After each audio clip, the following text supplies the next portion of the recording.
Spring Corning. Good morning, guys.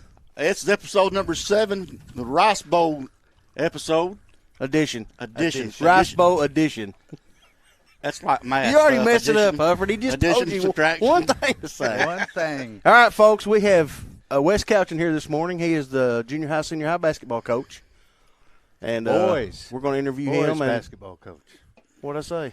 Well, you just said basketball coach. Oh, I'm sorry. He is boys. He's Boys been- basketball coach. That's something he's been wanting to do for years. We'll let you introduce yourself. Yeah, go ahead, Wes. I'm Wesley Couch. I've been here, born and raised, Corning my whole life. Late to the party on teaching and coaching. This is my 9th year. I did some other things and then decided I wanted to do this and went back to school, and got hired, taught at Central for a couple years, run the Pee Wee program for several years. Did a great job at that, too. Thank you. Then I started coaching football here. I coached football for 2 years. Then I got hired on when Josh Cagle left as the junior girls coach and helping coach Songbird Senior High. I did that for 5 years, and this is my first year taking over the boys program, and I'm looking forward to it. Where's our camera on Wes? Andy, we have a camera on It's Wes? right there. It's right there, Rich. We got him in there. Oh, I didn't see. I was looking over here. Sorry. Hey, Hey, that's what happens when you show up almost late. There I was a said lot of- almost. I know. There was a You lot had of 40 traffic. You had 42 seconds left. I know. Wes, first question for you. How's it feel to get to coach your son? It's awesome. I've coached him his whole life, Pee Wee, travel ball, but this is different.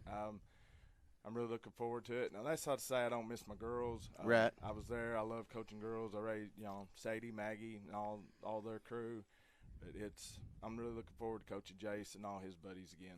You've been Presley's mentor coach since 4th grade. I mean, we've been a grown lot up. of with There's you. a lot of those girls that's in that group. Yeah. Mark, you got any questions for Wes? yeah, you're going from girls to boys. This will be your first year to actually coach high school boys.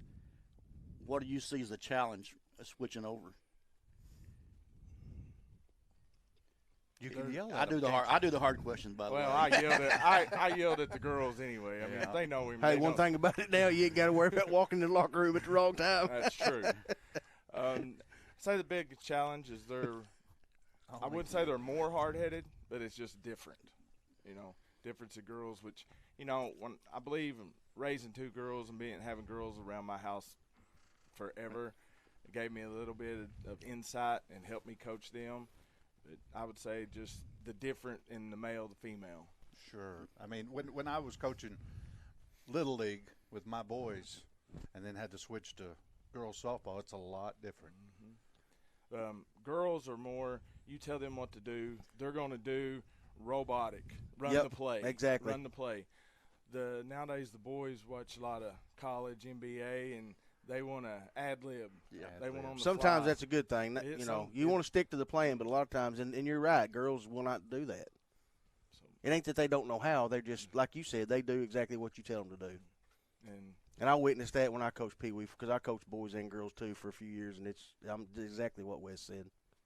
but this group of boys is super athletic, so sometimes They've it's been okay. together a long time. Sometimes it's okay for me to just step back and let them go. We had a really, really productive summer, and sometimes I just sit there and just let them do their thing. I'm gonna try not to overcoach them.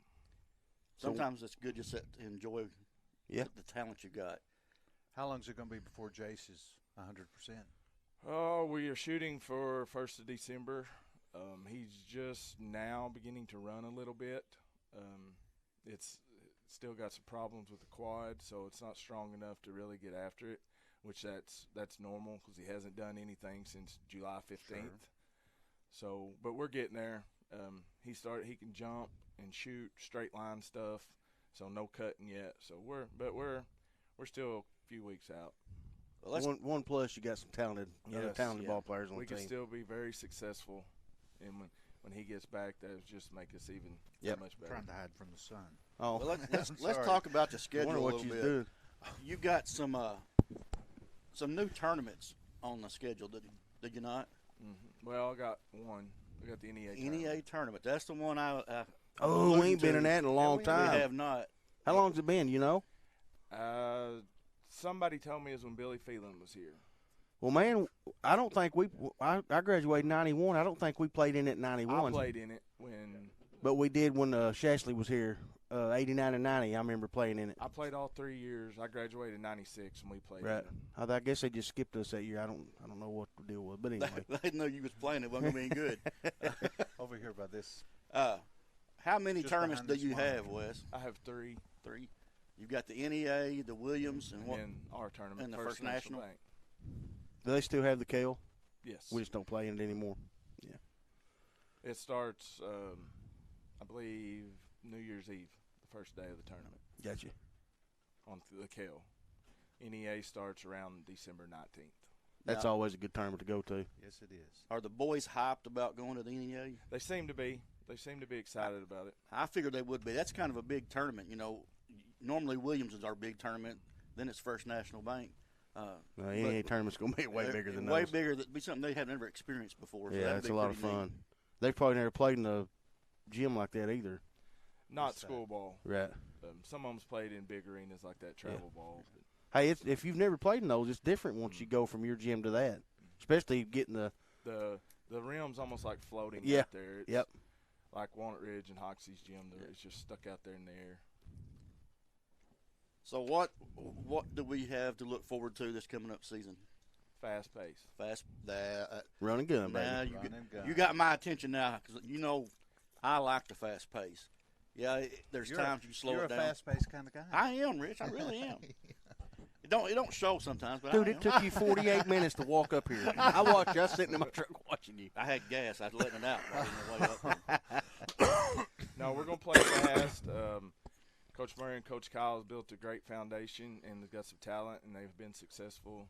Junior high coming up in last few years, so I'm going to try to take that and build on it, and we're going to try to get after people on defense and limit people possessions and rebound and try to get the ball out and go, which we're big enough. We can slow it down. Yeah. Skilled enough. We can slow down play. But we can't slow down too much now with the shot clock. Yeah, but most of your big guys are fast. Yeah. What's the time on the shot clock? 35 seconds. 35 seconds. Is that through the whole game? Mm-hmm. Okay, just like college. And you're how many seniors you got now? Two. Two. Eli Mason and Clayton Van Poel. So we won't be losing a whole lot next year. I mean, that's Well, two talented starters. kids. That wasn't Two very very nice, talented. Mark. Well, you know what I meant. I know. That's Clayton smart. Van Poel, I call him the sniper. And That dude can shoot, Eli's man. going to be the enforcer. So then you've got several sophomores, do you not? I got a lot of sophomores. There's 10 total coming from football. Both the Cox boys play? Mm-hmm. Good. They're Oh, gonna Hayden's be a little able to- scrapper on the basketball court, too. They're going to be able to help Seth Green. Jacob Cox can handle the pressure, handle the ball. He can shoot it. If he's on the floor with him and Luke, both great ball handlers. If Luke needs a break, and then you get Jace back, he can handle the ball. You got Bulldog, Spencer Blanchard. You got Roman, the athletic freak. Yeah, you no know, that kidding. can just make anything happen.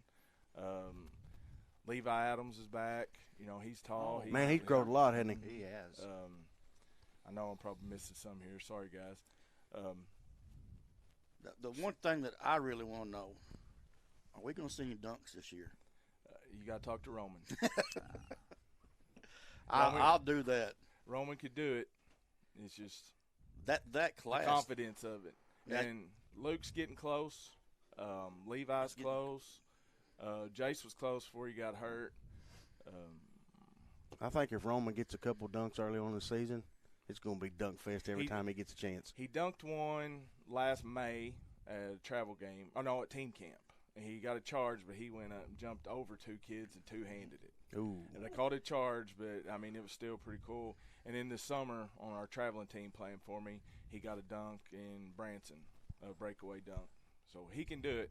Now, that junior high class, you have coached a lot of them boys in travel ball. Yes. Matter- I had on Pee Wee, especially when they were younger. I had on Fix that. Pee Wee, and then the junior high years, we played a lot of mayhem, and we haven't in the last couple years. Jaden Wiedemann coached some of them this past Yeah. summer Okay. when I hosted some play days here. How long have you been doing the mayhem? Mm-hmm. I started with Sadie and Becca Young and that group, and we were a different name, and that was their sixth grade year, and they're 25 now. So then Maggie and Katie Manette and Kara Johnson and that good group is the ones that actually came up with the Mayhem name. Started them when they were in fourth grade. And Wow. They're they're 21, 22. So Wow.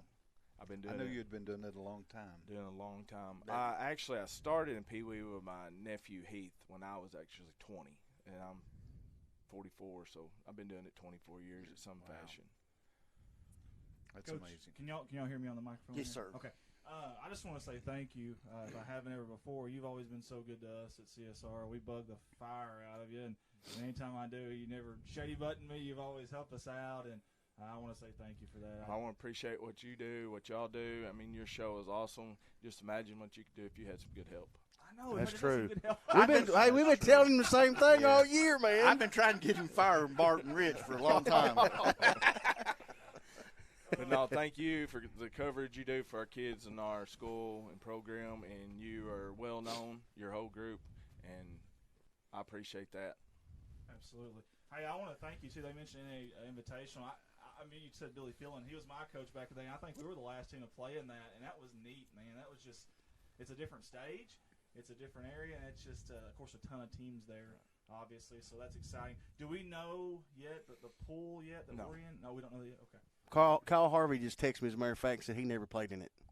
Yeah. I do I know the Williams pool, but I don't know. Okay. I heard the Williams pool. So we got 12. There's 12 teams in the boys. At Williams. Williams. Wow. Goodness gracious. Wes, you said we're going to do some. You said we're going to do some running, gunning. We're going to see a little bit of the old Loyola Marymount team with Hank Gathers and Bo Kimball. Yeah, 140 points a game, baby. I feel good. No pressure, Coach. I'm talking about the running and gunning. In the Williams, there's Marmaduke, Tuckerman, Riverside, Sloan Hendricks, Westside, us, Pocahontas, Hillcrest, Maynard, Walnut Ridge, Hoxie, and Truman. Wow. Half of those schools are just basketball-only schools. Yeah. That's going to be a tough tournament. Wes, who's our toughest competitor going to be in the conference? Osceola, Manila. Osceola, Manila. At the top, always, you can't count Rivercrest out. Right. Goslin's got a new coach, and Yeah, I saw them a couple times this summer, and I'm sure he's like everybody else. He wasn't fully loaded this summer Right. either. You know what it is when we play Piggott. It don't matter what the records are. You can throw them out. If it's out here on the football field, if it's in the gym, it's going to be a battle. Mhm. And then Harrisburg, they're pretty good too. Yeah. We saw them this summer. So we lost.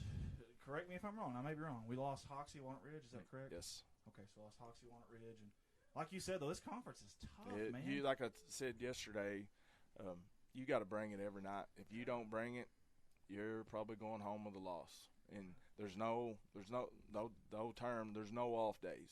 You got to be prepared, mentally tough, and each game you're going to have a battle of runs. They're going to run. They're going to make a run.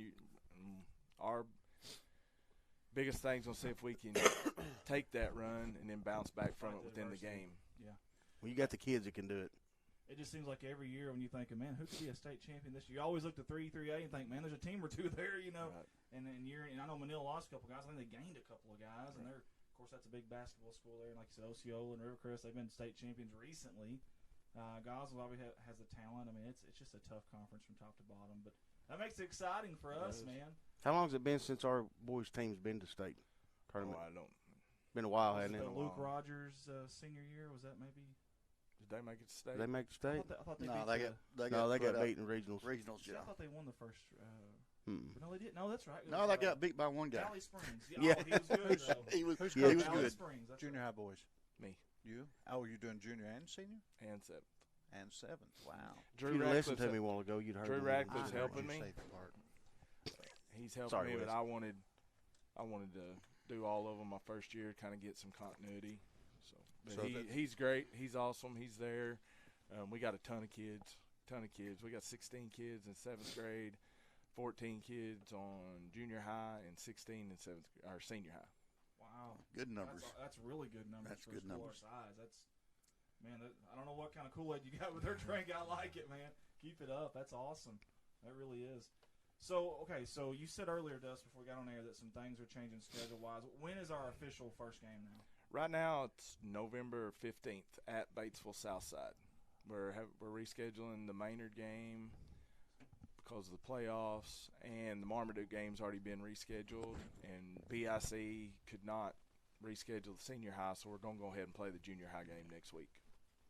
So senior high's first game is going to be November 15th. Junior high's is next Thursday, I think it's the 10th. I'm ready for some basketball. And then I don't want seventh football grade- season to be over, but I'm ready for some basketball. 7th grade, I think the 17th versus Marmaduke, I believe their first game. They still play on Saturdays. I'm going to play a couple B games because we got so many kids, give them we're junior high, we're very young, 8th grade, and a lot of 8th graders, and senior high, got a slew of sophomores coming, so I really don't want them set on the shelf for a year. Right. And I want many as kids as possible to get some playing time. That's good. That 7th grade team, we see their talent out here on the football field. Does that transfer over to the Yes. basketball? Yes, I've heard about them. I've watched them just glance, through the years in Pee Wee. I haven't had anything hands-on to do with them, so just watch here or there. And I've always heard the stories about how they're go-getters and hustle and very respective and coachable, and they are. Well, if what they're doing on the football field is any indication of how they're going to be in basketball, you're going to be happy.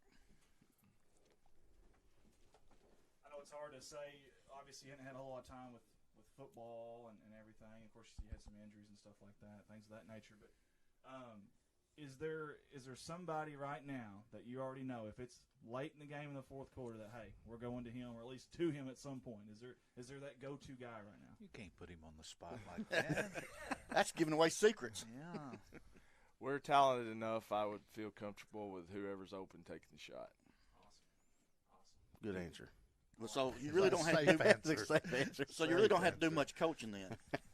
No. Just get the ball. Biggest problem, getting the ball inbounds, and once it's in. Hey, those years that you got the teams that you don't have to coach a lot, it'll make up for itself later on in life for sure. Wes, have you ever been thrown out? No, No. Never have. never been. Have you ever Never. thought about it, like just maybe get your Yes. guys out? Honesty. On the things to do this year list, we want you to get thrown out of one Yeah. game. Hey, I've got thrown out of AAU games enough for both of us. Bart, that doesn't surprise anybody listening. Nobody listening.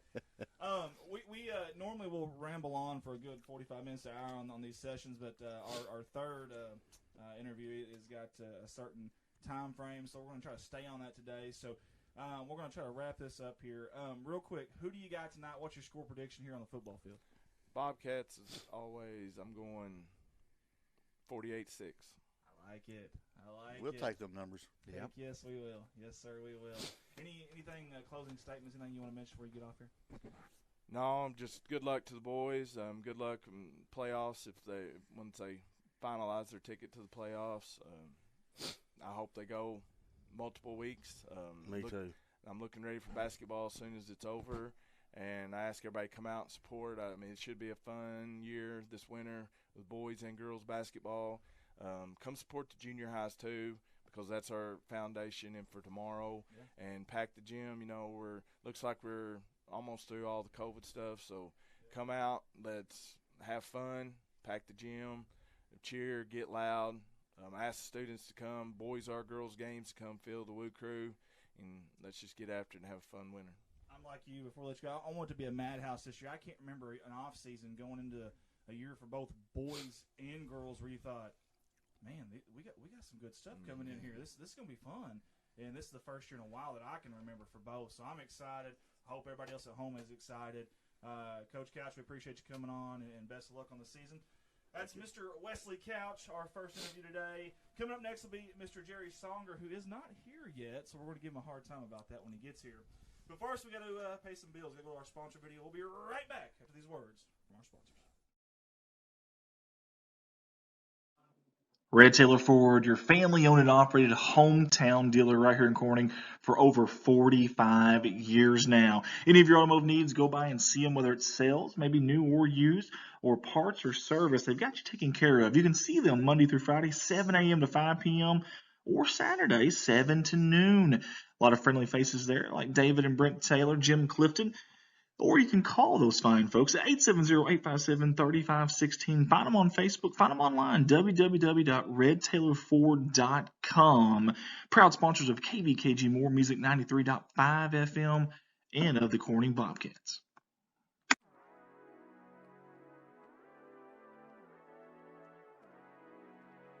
KBKG More Music 93.5 FM. Corning's hometown station. That's what you're listening to right now, and we appreciate you for tuning in.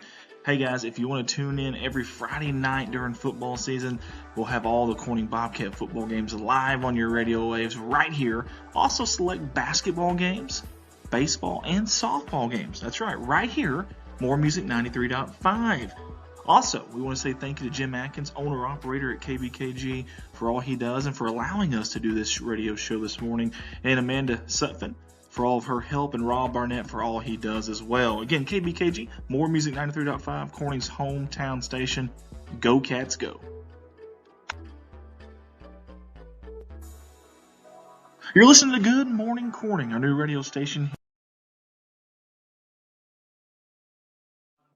Red Tailor Ford, your family-owned and operated hometown dealer right here in Corning for over 45 years now. Any of your automotive needs, go by and see them, whether it's sales, maybe new or used, or parts or service. They've got you taken care of. You can see them Monday through Friday, 7 a.m. to 5 p.m., or Saturday, 7 to noon. A lot of friendly faces there, like David and Brent Taylor, Jim Clifton.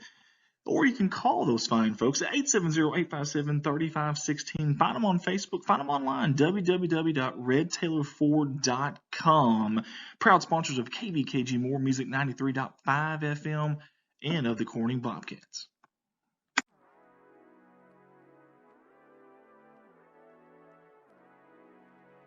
KBKG More Music 93.5 FM. Corning's hometown station. That's what you're listening to right now, and we appreciate you for tuning in. Hey guys, if you want to tune in every Friday night during football season, we'll have all the Corning Bobcat football games live on your radio waves right here. Also select basketball games, baseball, and softball games. That's right here, More Music 93.5. Also, we want to say thank you to Jim Atkins, owner-operator at KBKG, for all he does and for allowing us to do this radio show this morning, and Amanda Sutphin for all of her help, and Rob Barnett for all he does as well. Again, KBKG, More Music 93.5, Corning's hometown station. Go Cats, go. You're listening to Good Morning Corning, our new radio station here in our hometown of Corning, Arkansas, hosted by myself, Andy Earls, and co-hosted by Bart White and Mark Hufford, right here on KBKG, More Music 93.5. Look ahead to more of these radio shows, and your current show will be back on very shortly. Thanks for tuning in.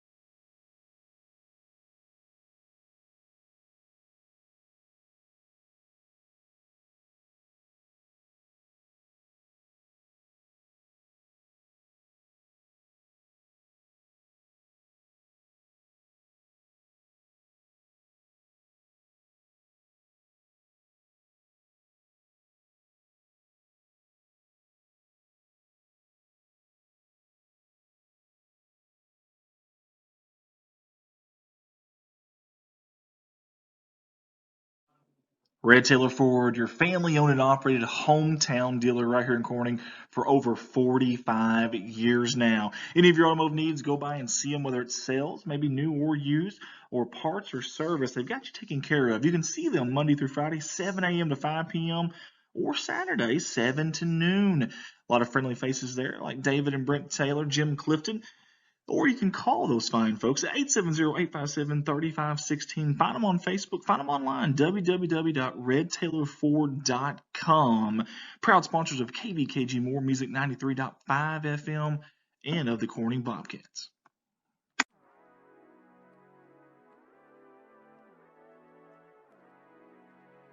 KBKG More Music 93.5 FM. Corning's hometown station. That's what you're listening to right now, and we appreciate you for tuning in. Hey guys, if you want to tune in every Friday night during football season, we'll have all the Corning Bobcat football games live on your radio waves right here. Also select basketball games, baseball, and softball games. That's right here, More Music 93.5. Also, we want to say thank you to Jim Atkins, owner-operator at KBKG, for all he does and for allowing us to do this radio show this morning, and Amanda Sutphin for all of her help, and Rob Barnett for all he does as well. Again, KBKG, More Music 93.5, Corning's hometown station. Go Cats, go. You're listening to Good Morning Corning, our new radio station here in our hometown of Corning, Arkansas, hosted by myself, Andy Earls, and co-hosted by Bart White and Mark Hufford, right here on KBKG, More Music 93.5. Look ahead to more of these radio shows, and your current show will be back on very shortly. Thanks for tuning in.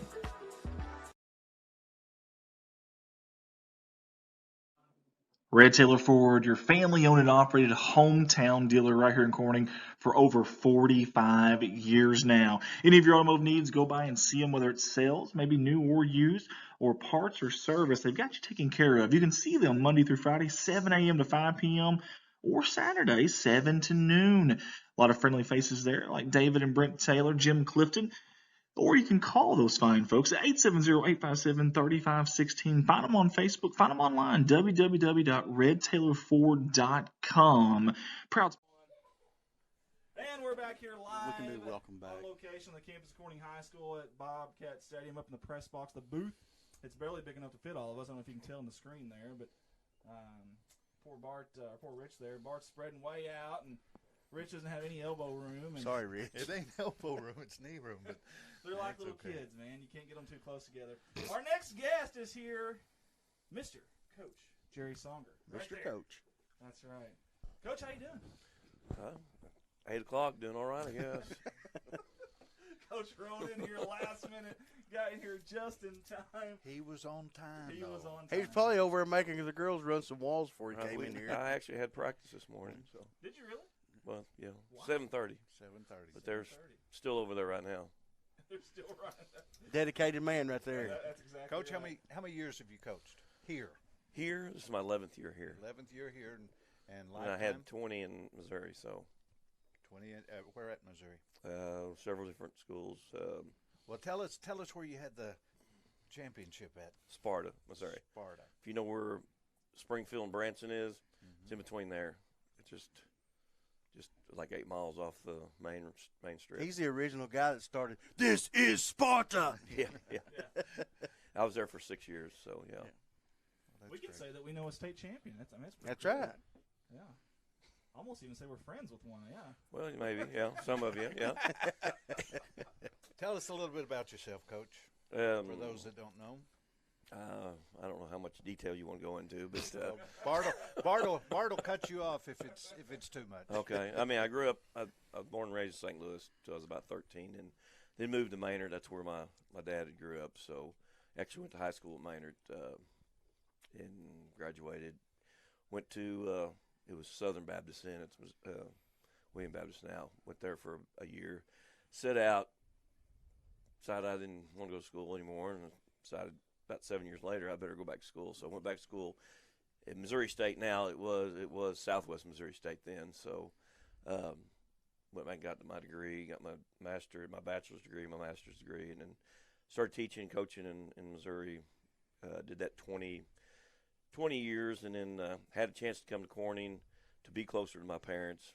They were living in Maynard at the time, and I thought that was a good opportunity to get back. And you know, you can't spend enough time with your parents, especially you know, and that was a good opportunity. So we just on a whim we bought a house in Poplar Bluff, and at that point I didn't have a job over here. I was driving back and forth to Sparta for a year, and then Corning came open, and I got to talking with Ralph and got the opportunity to coach here and teach here, and now since then. My parents have passed away, and we ended up buying their house, sold ours in Poplar Bluff. So I actually live in Maynard now. So, yeah. Well, I saw you had one for sale, so I didn't know. That's my mother-in-law's. Mother-in-law's house. Yeah, so Has it sold yet? no, you want to buy it? Hey, let's get it out there. How many? What are we talking? It's like 3 acres. I think it's 150,000. Okay. Just give me. It's in Maynard. There we go. It's that not in ca- God's country, but it's close to it. Is that cash?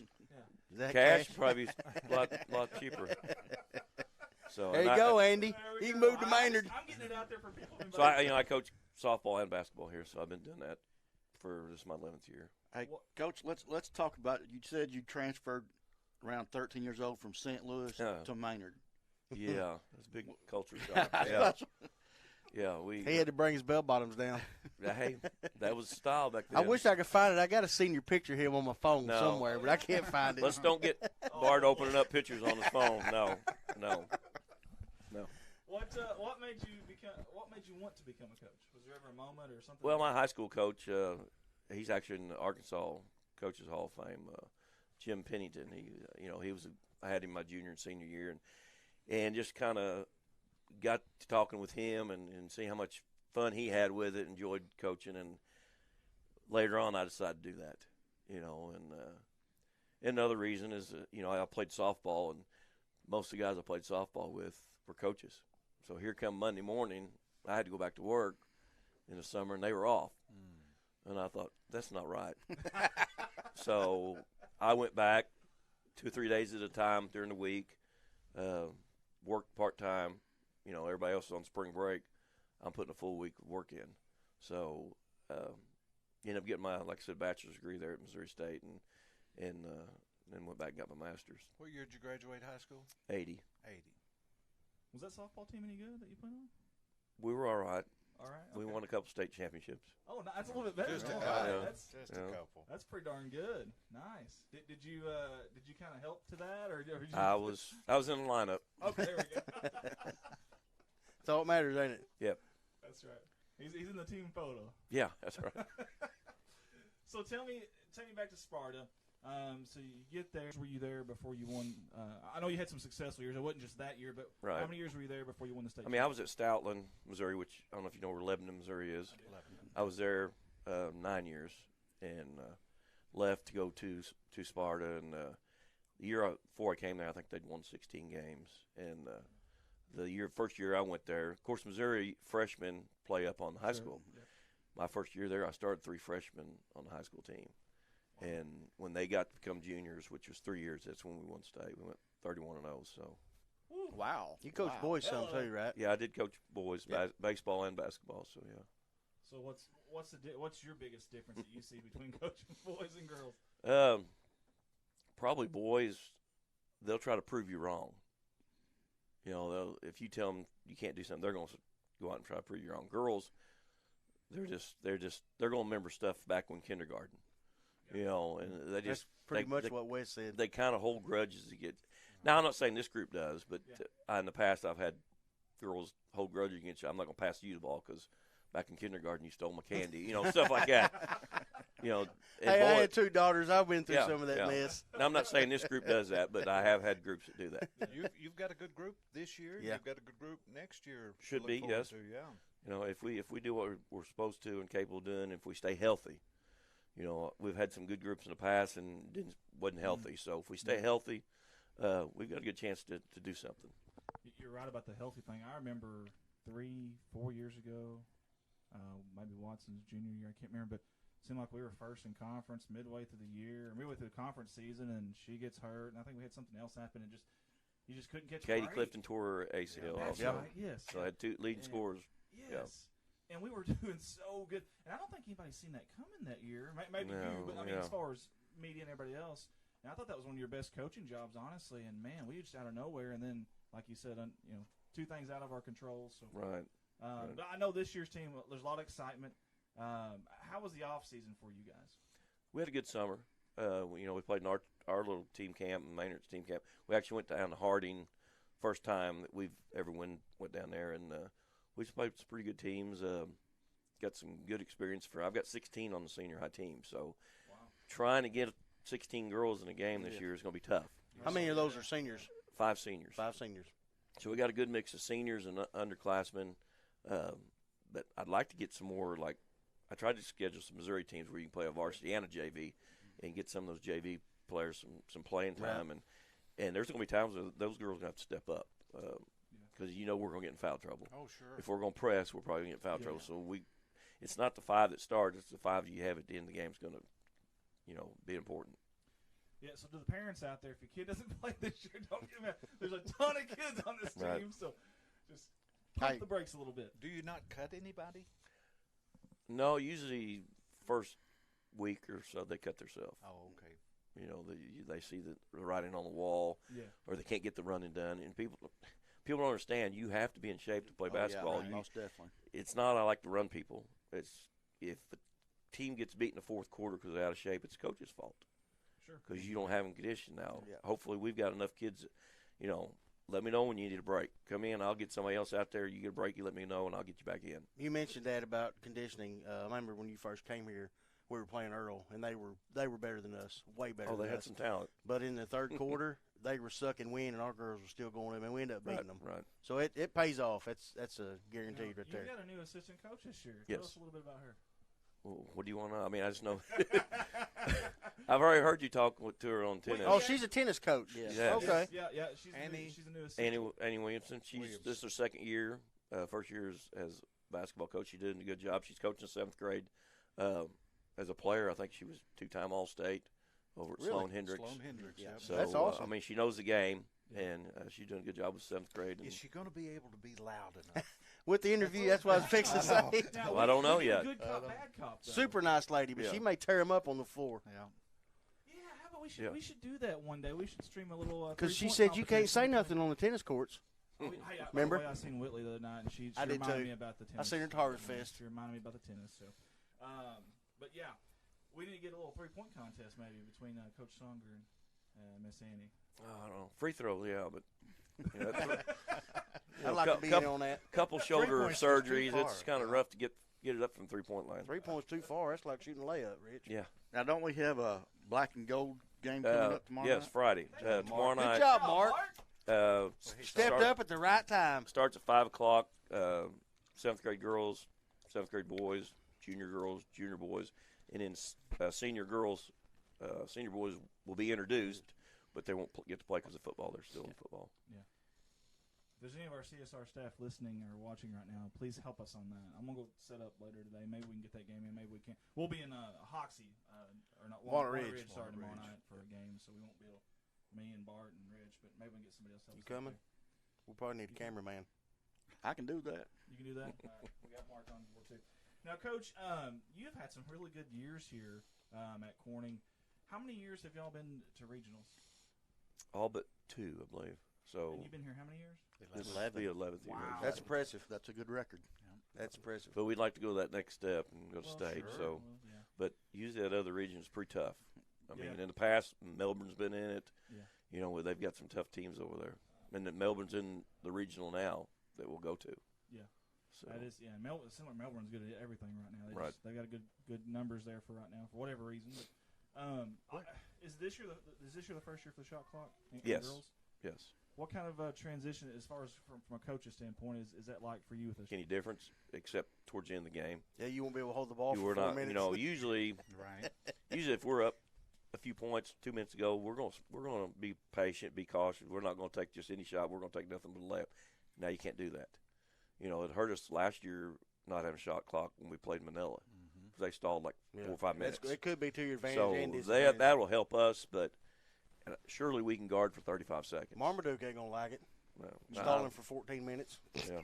But yeah, that's the only big difference I see is at the end of the game, ball control. You know, the other team can't score if you get the ball, but you're going to do something with it in 35 Have seconds. y'all made the girls aware of this? Yeah, we've actually practiced with the shot clock. Good. And That's Yeah. where your running conditioning will come into That's play a right great- there. Right. I was right. just going to say that. You're Yep. absolutely right, Mark. Because at the end of the game now, all of a sudden you can't slow it down. You Right. don't have that option. And that's what I tell a girl. I said, you know, we may not get steals in the first, second, third quarter, but if we're pressing that fourth quarter, you're going to see it. You know, you don't have to get a steal every time, but you're going to tell that they're wore out by the fourth quarter. Yeah. With your style and the depth that you have on your team, is there like a certain amount of time that you like a girl to go hard, and then maybe we can get her out and we'll sub her in for a minute or two? Is there a certain number there, or you just kind of just judge it and wing it off what they? No, I've actually coached games where I never subbed to any. If I've played the whole game, I'm not going to sub just to be subbing. Okay. You know, if I see a girl a little winded or mentally not in the game or in foul trouble Sure. or not, you know, getting down on their shots or not making their shots, pull them out, let them regroup, and let them go back in there. But just to sub, I've seen teams sub-5 and sub-5. Well, no, I'm not going to do that. I'm going to try can't to put really my get best into it. 5 out there at all times. You can't really get into a rhythm doing that. No. I don't. I don't want one of my better 5s sitting on the bench just because it's time to sub. Gotcha. That makes sense. Where was it that we played this summer, and those girls were huge? We played at Jonesboro and the Mavs. They were nationally ranked, number 1 last year. These girls were. It was unreal. They were all over 6 feet tall, and they were. So that's about your Yeah. size. Yeah, They were big, yeah. They were big. I remember. But they were from all over right.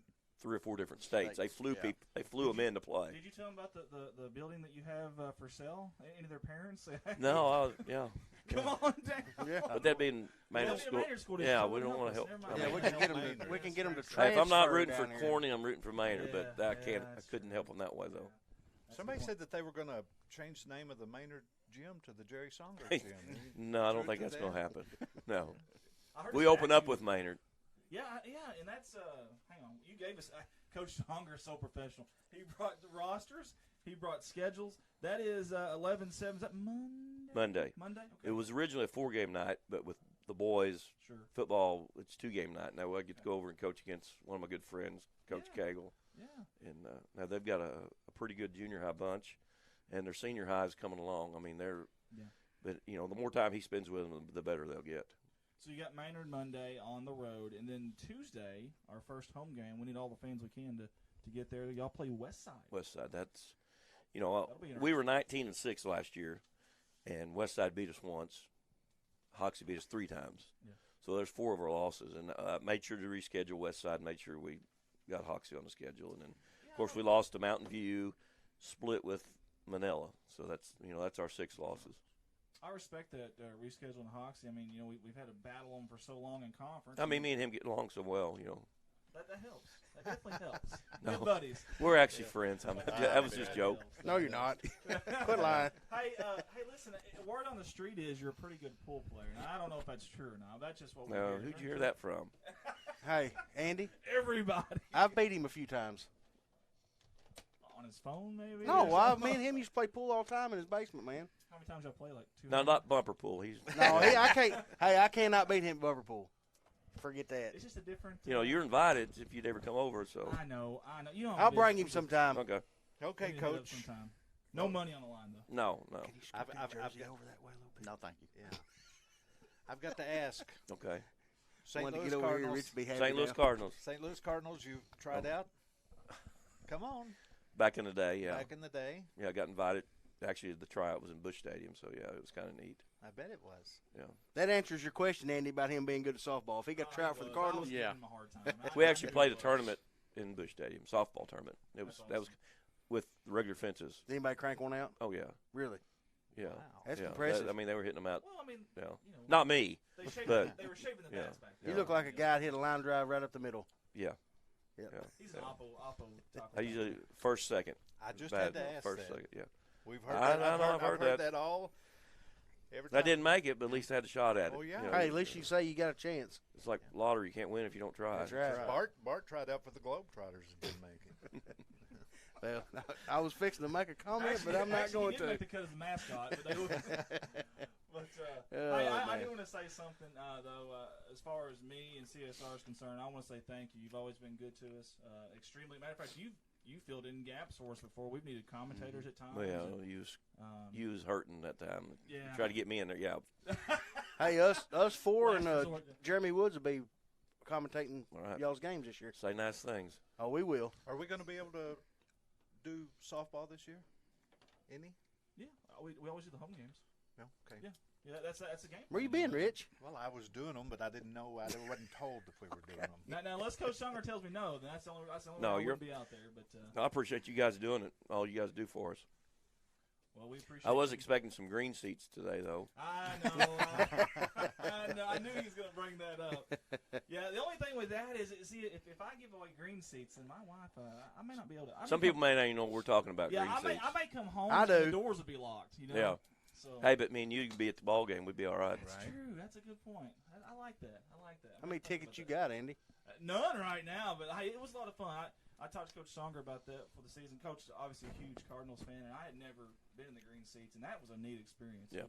Did that a few times this year, and I'm glad we did. Yeah, Our tell me shirts are about it, coming. Rich. We're trying to get these. That's why you finally got room. Let's go to this camera. Can you see that shirt right there? It fell down. You see the sun coming right in there on Bart's shiny head.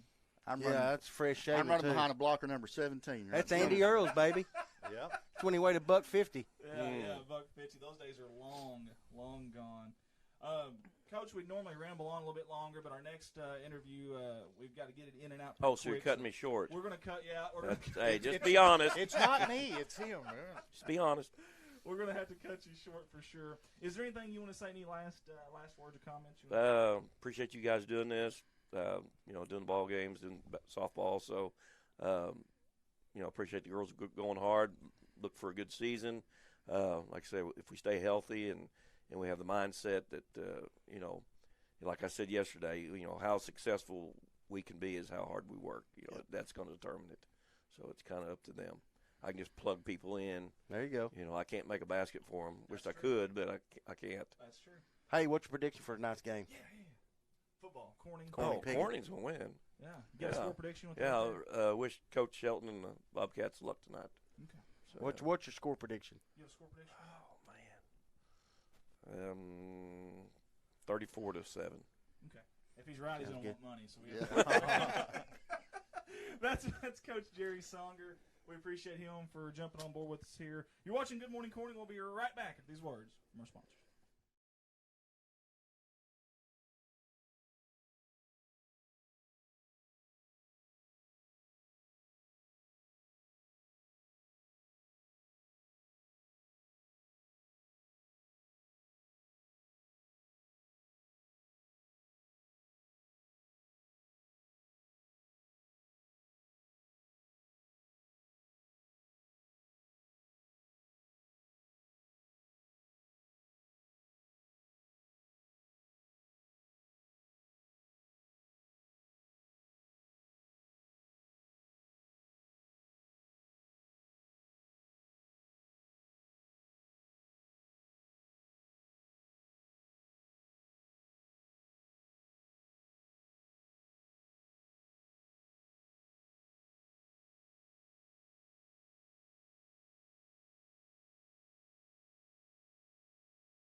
Red Taylor Ford, your family-owned and operated hometown dealer right here in Corning for over 45 years now. Any of your automotive needs, go by and see them, whether it's sales, maybe new or used, or parts or service. They've got you taken care of. You can see them Monday through Friday, 7 a.m. to 5 p.m., or Saturday, 7 to noon. A lot of friendly faces there, like David and Brent Taylor, Jim Clifton. Or you can call those fine folks at 870-857-3516. Find them on Facebook. Find them online, www.redtaylorford.com. Proud sponsors of KBKG More Music 93.5 FM and of the Corning Bobcats.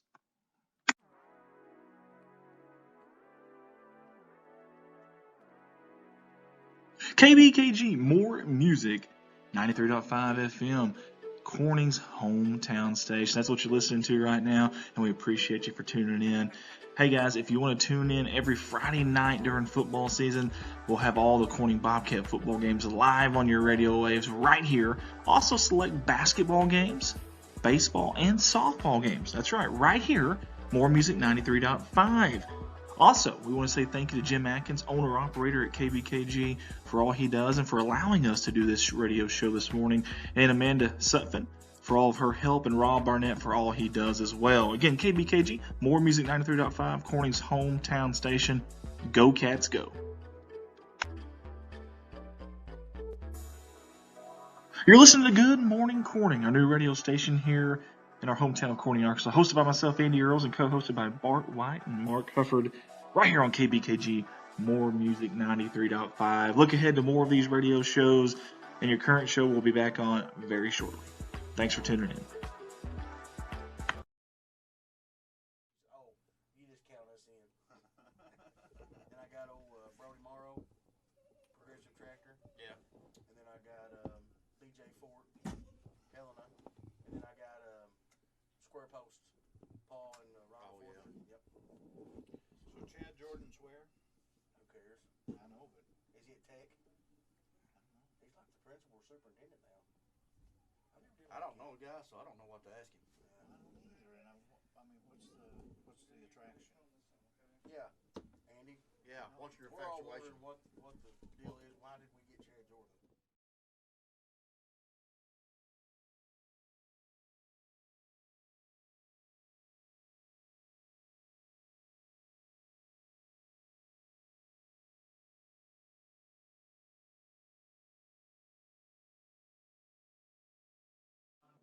Red Taylor Ford, your family owned and operated hometown dealer right here in Corning for over 45 years now. Any of your automotive needs, go by and see them, whether it's sales, maybe new or used, or parts or service. They've got you taken care of. You can see them Monday through Friday, 7 a.m. to 5 p.m., or Saturday, 7 to noon. A lot of friendly faces there, like David and Brent Taylor, Jim Clifton.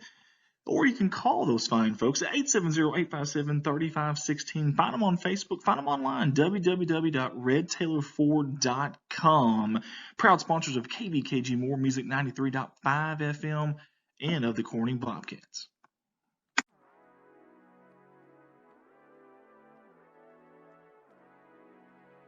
KBKG More Music 93.5 FM, Corning's home. Red Taylor Ford, your family owned and operated hometown dealer right here in Corning for over 45 years now. Any of your automotive needs, go by and see them, whether it's sales, maybe new or used, or parts or service. They've got you taken care of. You can see them Monday through Friday, 7 a.m. to 5 p.m., or Saturday, 7 to noon. A lot of friendly faces there, like David and Brent Taylor, Jim Clifton. Or you can call those fine folks at 870-857-3516. Find them on Facebook. Find them online, www.redtailorford.com. Proud sponsors of KBKG More Music 93.5 FM and of the Corning Bobcats.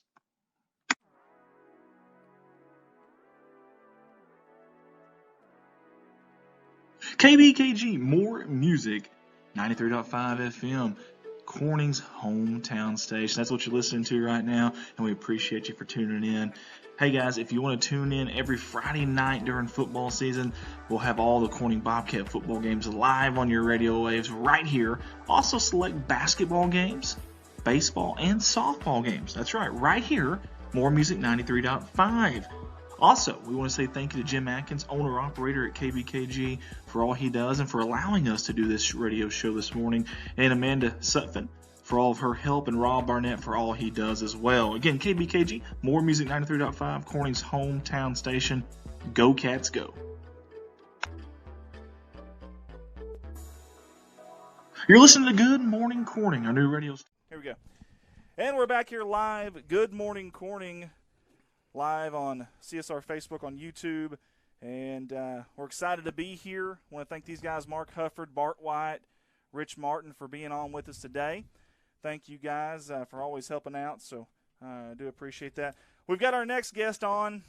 He's coach to me. He'll always be coach, but I'll try to call him Mr. Jordan today if I can, since he's not coach anymore. But Mr. Coach Jordan is on with us today. Coach, how you doing? I'm doing good. How are y'all doing? We're doing great, man. Doing fantastic. Coach, real quick, if you can, if you don't mind, for the people that are listening or watching at home or wherever they may be at work that don't know you, if you don't mind, kind of introduce yourself a little bit. As someone that they can hear. Corning in the 80s and 90s and graduated from Corning High School in 93. Played football with a great group of guys. 92 would have been our last season. We had some good seasons there. Moved on from there. Went to UCA for about a year and a half. Ended up at ASU. Got my degree in physical education and got a coaching endorsement. And just lucked out to get a job there at Corning. Ray Stricker, who I work with now as well. Bart and everybody should know Ray pretty well. Oh, yeah, he come to Corning when I was a senior. He had moved into the counselor position, and I took his spot in the classroom. And then he and I were assistant coaches for the senior high. And then at some point, and I don't remember what year it was, Andy, I think you guys may have been in high school, but after I had you in 7th grade and junior high, y'all went to high school. I think I moved back down to junior high. I coached y'all in junior high. Never mind, I moved to junior high before then because y'all were 9th graders. That may have been my first year. I moved on from there and became assistant principal there at Corning for about 2 years. Moved on and went to Paragould, spent 6 years at Riverside, and now I've been at Greene County Tech for about 10 years. I'm as an assistant high school principal, the principal for 7 years at the high school, and then now this is my first year as assistant superintendent here at Greene County Tech School District. Okay, Coach, we're still here. We're Yeah. just We're having a little trouble hearing here. But hearing here. Did you hear that echo?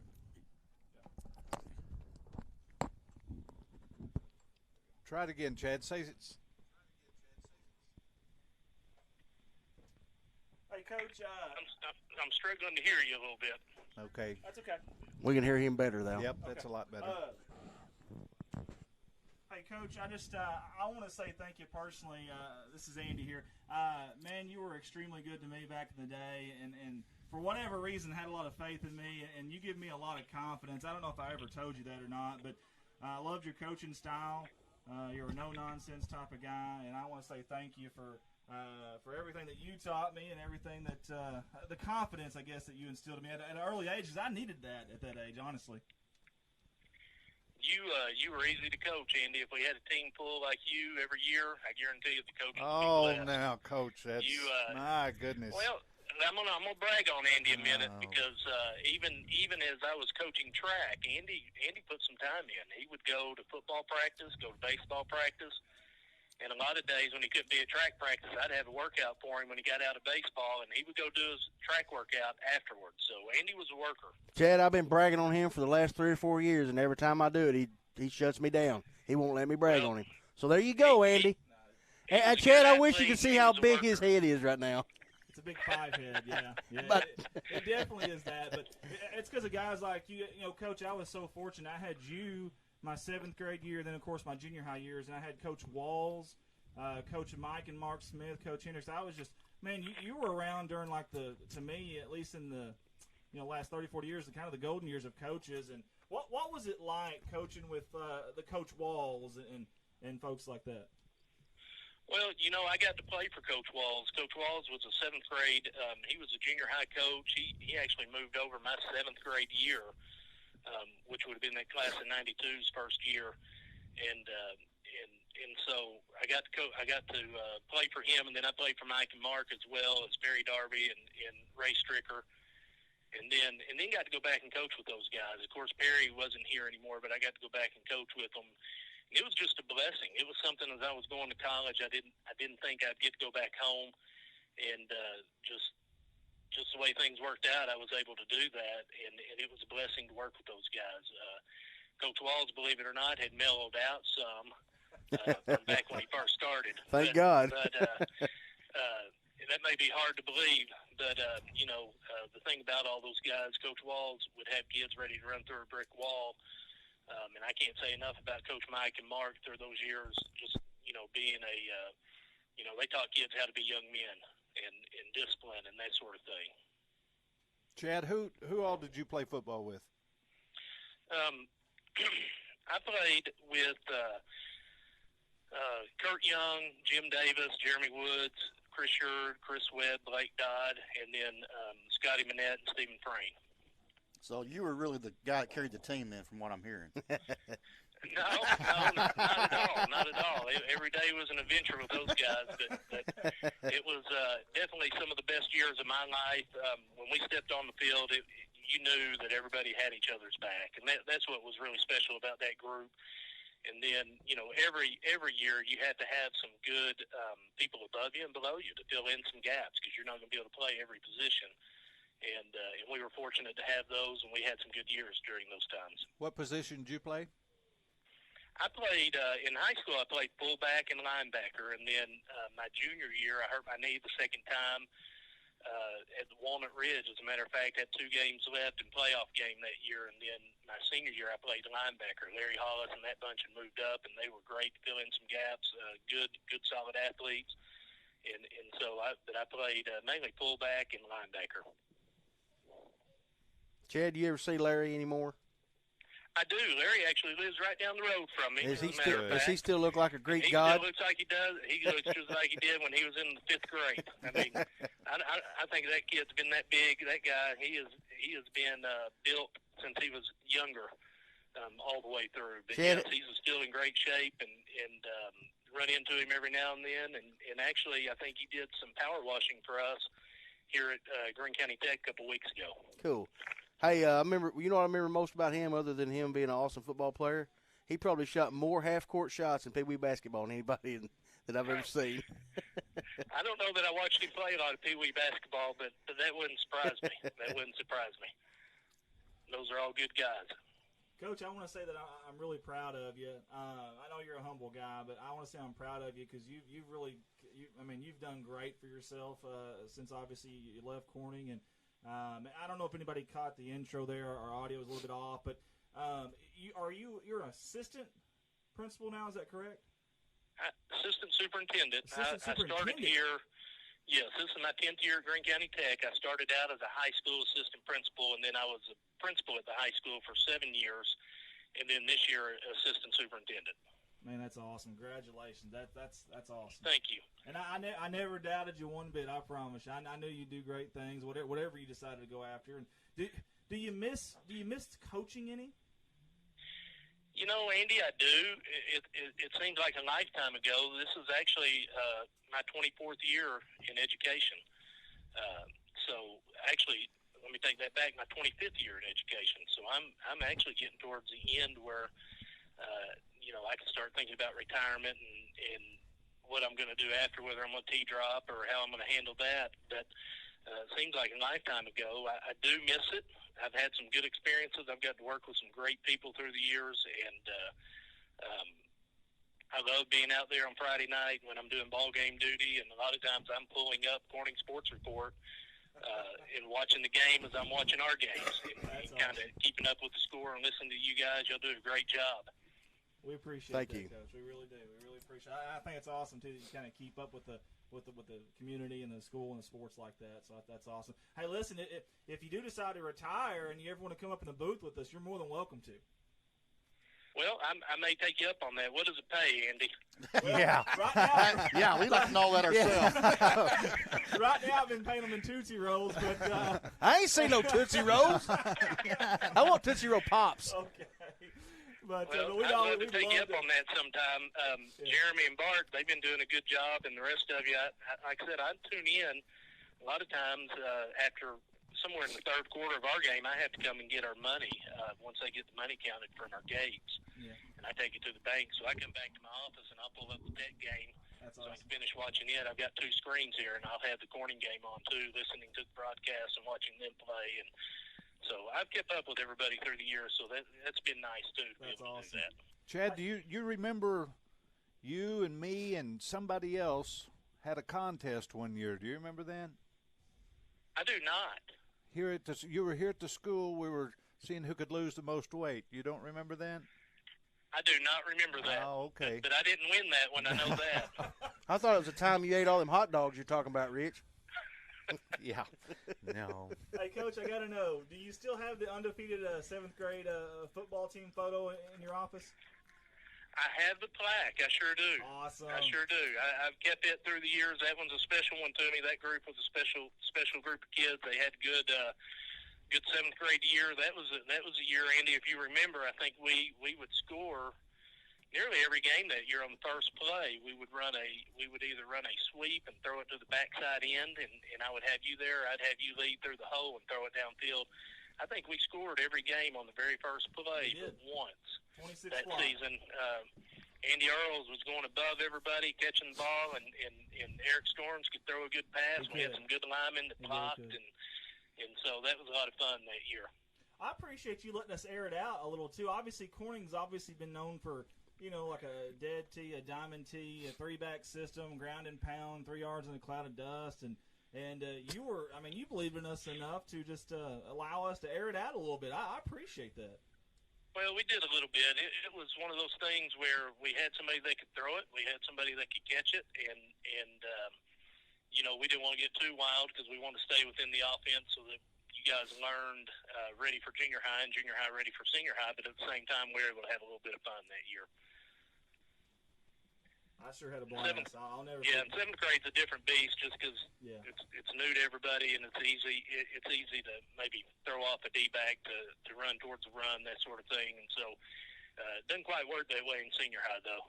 Do you have one game that sticks out to you back in your playing days that was really memorable for you, or maybe a couple of games?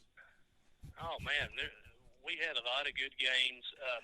Anytime we played Pocahontas, it was just going to be a I hate to say bloodbath, but it was going to be a battle. You know, Pocahontas and Highland were probably two of the games that were memorable to me my junior and senior year. It just seemed like anytime we played, there were going to be hard hits, and it was going to be a battle. Hey, Chad, you said you played with Jeremy Woods. I did. Do you not wish he was as big back then as what he is now? Yes, he has put on some muscle, but at the same time, he was a good athlete back then. And one thing I'll say with those guys I played, they were very physical. There wasn't anybody out there that wasn't going to hit somebody, and they were just hard workers. Yeah, Jeremy's one of the few quarterbacks that would hand the ball off and then go block for him. Yeah. Well, you're talking about taking hits. It's obvious from Jim Davis and Jeremy Woods, they took some pretty good hits because they're not all together there right now. So. They are not there. They are a little bit, few screws loose. You're right. Hey, I promise you, I don't know about Jim, but Jeremy's listening right now, Chad, so let him have it, I buddy. know he is. And he knows I'm just joking, too. But at the same time, it was a lot of fun playing with those guys. Something about that team is we won one or two ball games our seventh grade year. And then our eighth grade year, we went 2-7. And Clay Boland and Mark Black and that bunch were in the grade ahead of us. They were ninth graders our eighth grade year. And then we turned it around our ninth grade year and went 7-2. And then our 10th grade year, we were with Chad Watson and that bunch were seniors. And that was a good group of athletes, too. They had a good crew out there. They would have been your senior year, Bart. Yep. And so I think that year we went 7-3, and then our junior year with that same group that went 2-7, our eighth grade year, that junior year, we went 8-2. We had a three-way tie with us and Piggott and Gosnell, and Piggott had beat us. Oh man, you should have told that, Chad. They beat us that year. They had the Beck boys, and they had some. They didn't have many players, but those kids could go. And then we went down to Gosnell and beat them. And then Gosnell beat Piggott, so it was a three-way tie, and we ended up winning the tiebreaker at the end of the season. And put us in the playoffs, first round of the playoffs. We went down to Earl, and I think we were up maybe 28-7 at halftime, and ended up losing 35-28. It was something along that line. It's been so long ago. I was at that game.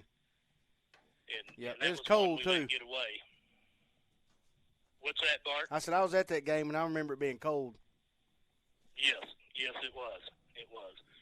But no, it was fun to play with those guys, and to start out, we didn't even know how to put our pads in right, and then turn around and have the good seasons that we had later on was really a treat to get to play with them and play in those upperclassmen, the Clay Boland and Chad Watson and Michael Haggard and Mark Black and them and Jeff Page. Just a lot of fun during those years. Coach, you may have already answered this. I've been kind of back and forth here with the audio and some different stuff. I got a little girl here, and she's been into She's all cleaning. She's cleaning. We need cleaned but up anyways, you may have already answered this, but so I apologize. But what originally got you into coaching? I think playing for Coach Mark and Coach Mike and Coach Walls and that sort of thing, I always thought I wanted to coach. I kind of went a couple different pathways. I was working at Walmart, and I started to go into business in that realm, and it just always it was like I knew that's where I wanted to go. I wanted to do that. I didn't understand the teaching part at that time. I was new to college and didn't have a lot of experience with that, didn't really understand all that, and I just knew that I probably wanted to coach.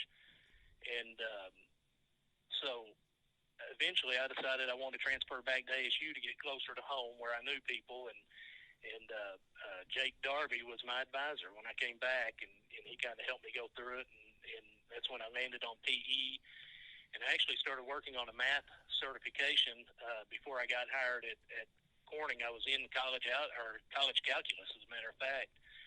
The summer I got hired, I was in calculus trying to work on that math certification.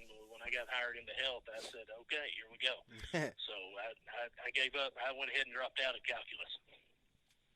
Andy, you get any pics of Chad?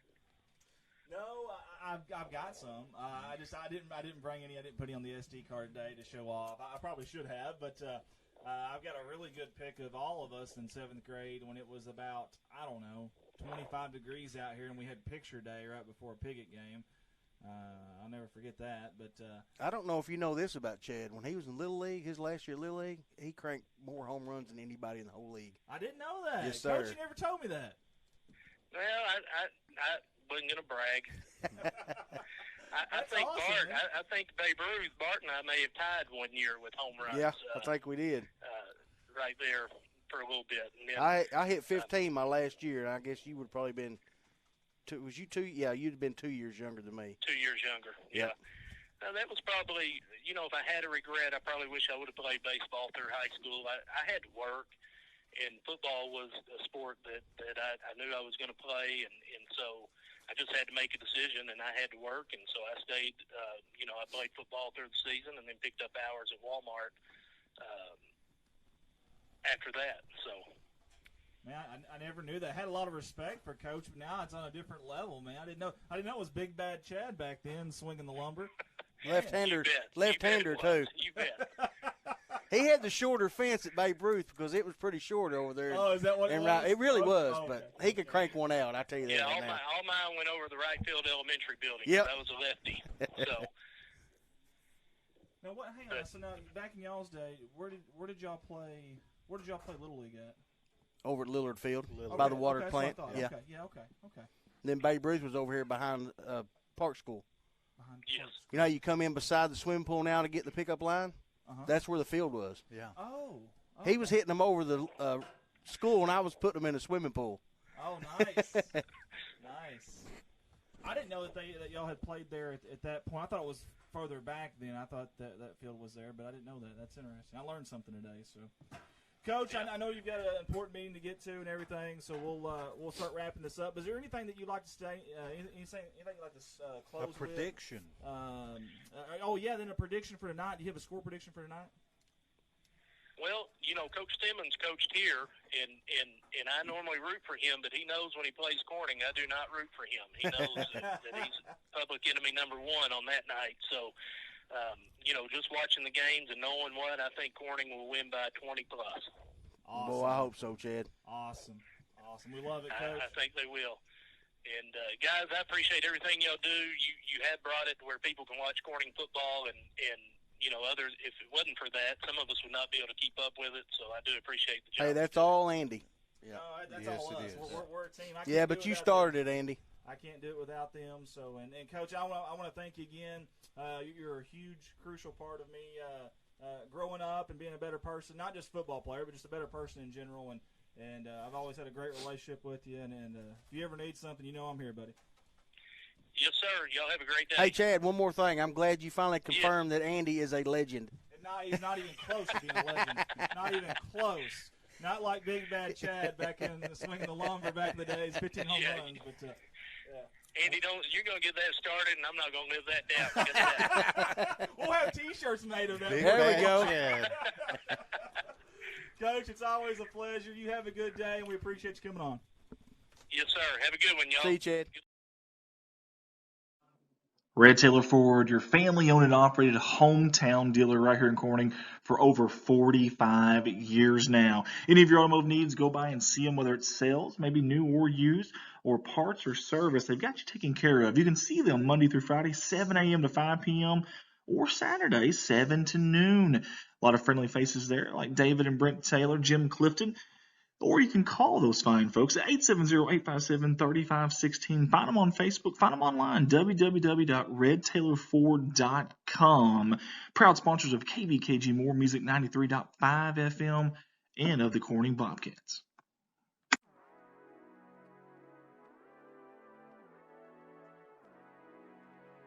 KVKG More Music 93.5 FM, Corning's hometown station. That's what you're listening to right now, and we appreciate you for tuning in.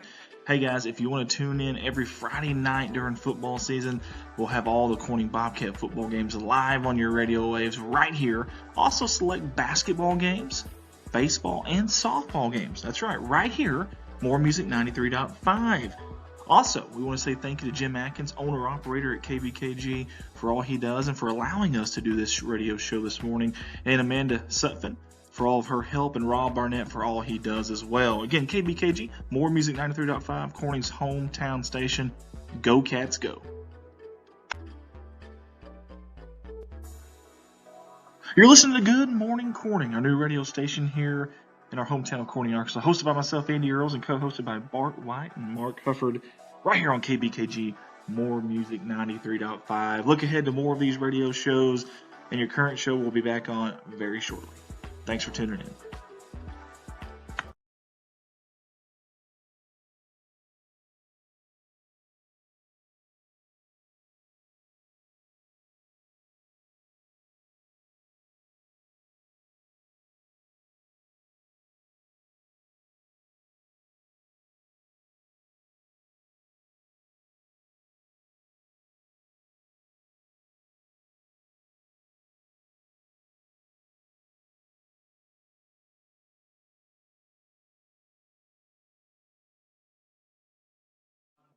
Red Taylor Ford, your family-owned and operated hometown dealer right here in Corning for over 45 years now. Any of your automotive needs, go by and see them, whether it's sales, maybe new or used, or parts or service. They've got you taken care of. You can see them Monday through Friday, 7 a.m. to 5 p.m., or Saturday, 7 to noon. A lot of friendly faces there, like David and Brent Taylor, Jim Clifton.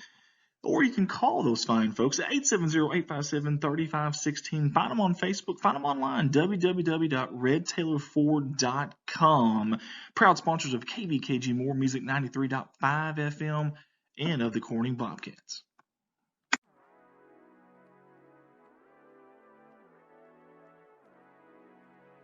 KBKG More Music 93.5 FM. Corning's hometown station. That's what you're listening to right now, and we appreciate you for tuning in. Hey guys, if you want to tune in every Friday night during football season, we'll have all the Corning Bobcat football games live on your radio waves right here. Also select basketball games, baseball, and softball games. That's right here, More Music 93.5. Also, we want to say thank you to Jim Atkins, owner-operator at KBKG, for all he does and for allowing us to do this radio show this morning, and Amanda Sutphin for all of her help, and Rob Barnett for all he does as well. Again, KBKG, More Music 93.5, Corning's hometown station. Go Cats, go. You're listening to Good Morning Corning, our new radio station here in our home. Red Taylor Ford, your family-owned and operated hometown dealer right here in Corning for over 45 years now. Any of your automotive needs, go by and see them, whether it's sales, maybe new or used, or parts or service. They've got you taken care of. You can see them Monday through Friday, 7 a.m. to 5 p.m., or Saturday, 7 to noon. A lot of friendly faces there, like David and Brent Taylor, Jim Clifton. Or you can call those fine folks at 870-857-3516. Find them on Facebook. Find them online, www.redtaylorford.com. Proud sponsors of KBKG More Music 93.5 FM and of the Corning Bobcats.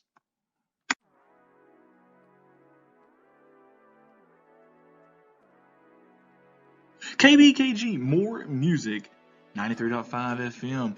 Corning's hometown station. That's what you're listening to right now, and we appreciate you for tuning in. Hey guys, if you want to tune in every Friday night during football season, we'll have all the Corning Bobcat football games live on your radio waves right here. Also select basketball games, baseball, and softball games. That's right here, More Music 93.5. Also, we want to say thank you to Jim Atkins, owner-operator at KBKG, for all he does and for allowing us to do this radio show this morning, and Amanda Sutphin for all of her help, and Rob Barnett for all he does as well. Again, KBKG, More Music 93.5, Corning's hometown station. Go Cats, go. You're listening to Good Morning Corning, our new radio station.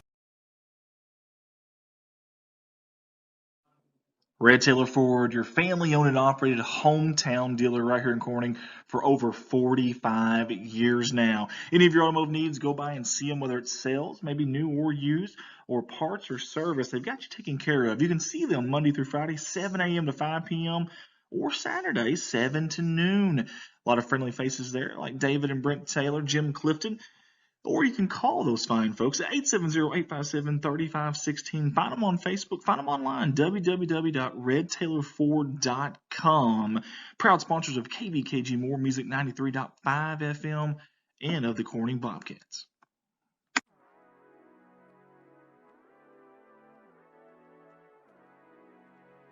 KBKG More Music 93.5 FM. Corning's hometown station. That's what you're listening to right now, and we appreciate you for tuning in. Hey guys, if you want to tune in every Friday night during football season, we'll have all the Corning Bobcat football games live on your radio waves right here. Also select basketball games, baseball, and softball games. That's right here, More Music 93.5. Also, we want to say thank you to Jim Atkins, owner-operator at KBKG, for all he does and for allowing us to do this radio show this morning, and Amanda Sutphin for all of her help, and Rob Barnett for all he does as well. Again, KBKG, More Music 93.5, Corning's hometown station. Go Cats, go. You're listening to Good Morning Corning, our new radio station here in our hometown of Corning, Arkansas, hosted by myself, Andy Earls, and co-hosted by Bart White and Mark Hufford, right here on KBKG, More Music 93.5. Look ahead to more of these radio shows. And we're back here live. Got a bunch of knuckleheads I work with. Yeah, absolutely. Oh, Absolutely. goodness. Y'all pray for me. Inexperience. Yeah, that's what it is. That's exactly what it is. We're He back didn't here do much live. Good good, morning, did he? Corning, episode No, number not 7. really. It's the Rice Bowl edition. Mark Hufford I'm gonna have to get over my with huff, Daddy. Bart White, Rich gonna Martin. turn this What are way, they too. playing musical chairs? No, man. No, you didn't do much good putting that. When do you get some sunshade up paper there. from the 30 cooler? minutes out Hey, there. next time we'll get some paper from the cooler and cover the whole thing up. The cooler? The cooler. Yeah, the Clay County cooler. This is what we're looking at. Well, that's a bad view, actually. That's actually the reflection off the window. That camera's actually pointing outside. I was trying to get that shirt so people could see what I had to do, but That shirt, I'm sure they can see the glare that off my shirt, head. yep. they can, yeah. It looks like one of those Sorry, bats folks, from if you're the getting year. blinded. We've got our next guest here, if we can ever get to him. Corey Godwin. Good and morning. we're going to give Corey an opportunity to introduce himself. Tell us a little bit about yourself, Corey. Like Andy said, Corey Godwin. Live here in Corning. Married, 2 kids. Work for Summit Utilities, the local gas company. And guess that's about it. Graduated when? Graduated 04. 04. 04, yes, sir. Yup. How old are you? 36. 36. Turned You're not- 36 this year. I noticed some. Yeah, I can't talk about it, but I it's noticed. a little gray. for Yeah, sure. his ain't as gray as yours. Yeah, but I'm almost Yeah, but you're 60. 67. I'm not 60. Well, by the time I get there, I figure I'll have you caught. Corey, who all was in your class? Oh, it was, say, me, Cody Russell, Clinton Evans, Nick Young, Jesse Wright, Joey Dillon, Craig Robertson. I know I'm going to leave somebody out, but think off the top of my head, that's about what I can remember. Right. We had us, and we had a good younger class below us, which was the 05. That was Prater and the Levertons. Right. Jeremy Rice. They had a really good group. A lot of good athletes in that group, for sure. Yep, y'all did have some good athletes. Let me ask you a question. So Did you beat Piggott? in football, I don't think Piggott ever beat us. I think we beat them Good. every. That's what we want to hear, wasn't it, Andy? I'm almost positive that we always beat Piggott in football. Good.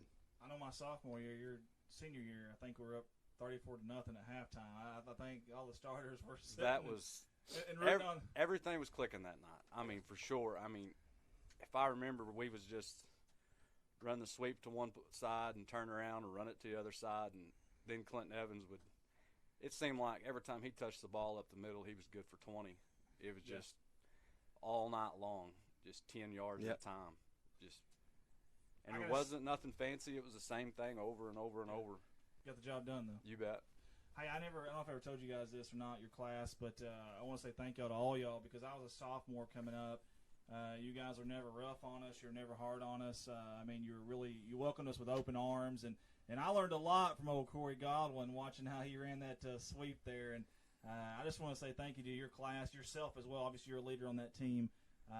We felt like we were part of. We felt like we belonged, whether we did or not. But we felt like we did, thanks to you guys. And I want to say thank you to all y'all for that. Well, you bet. And I will say, I think our group.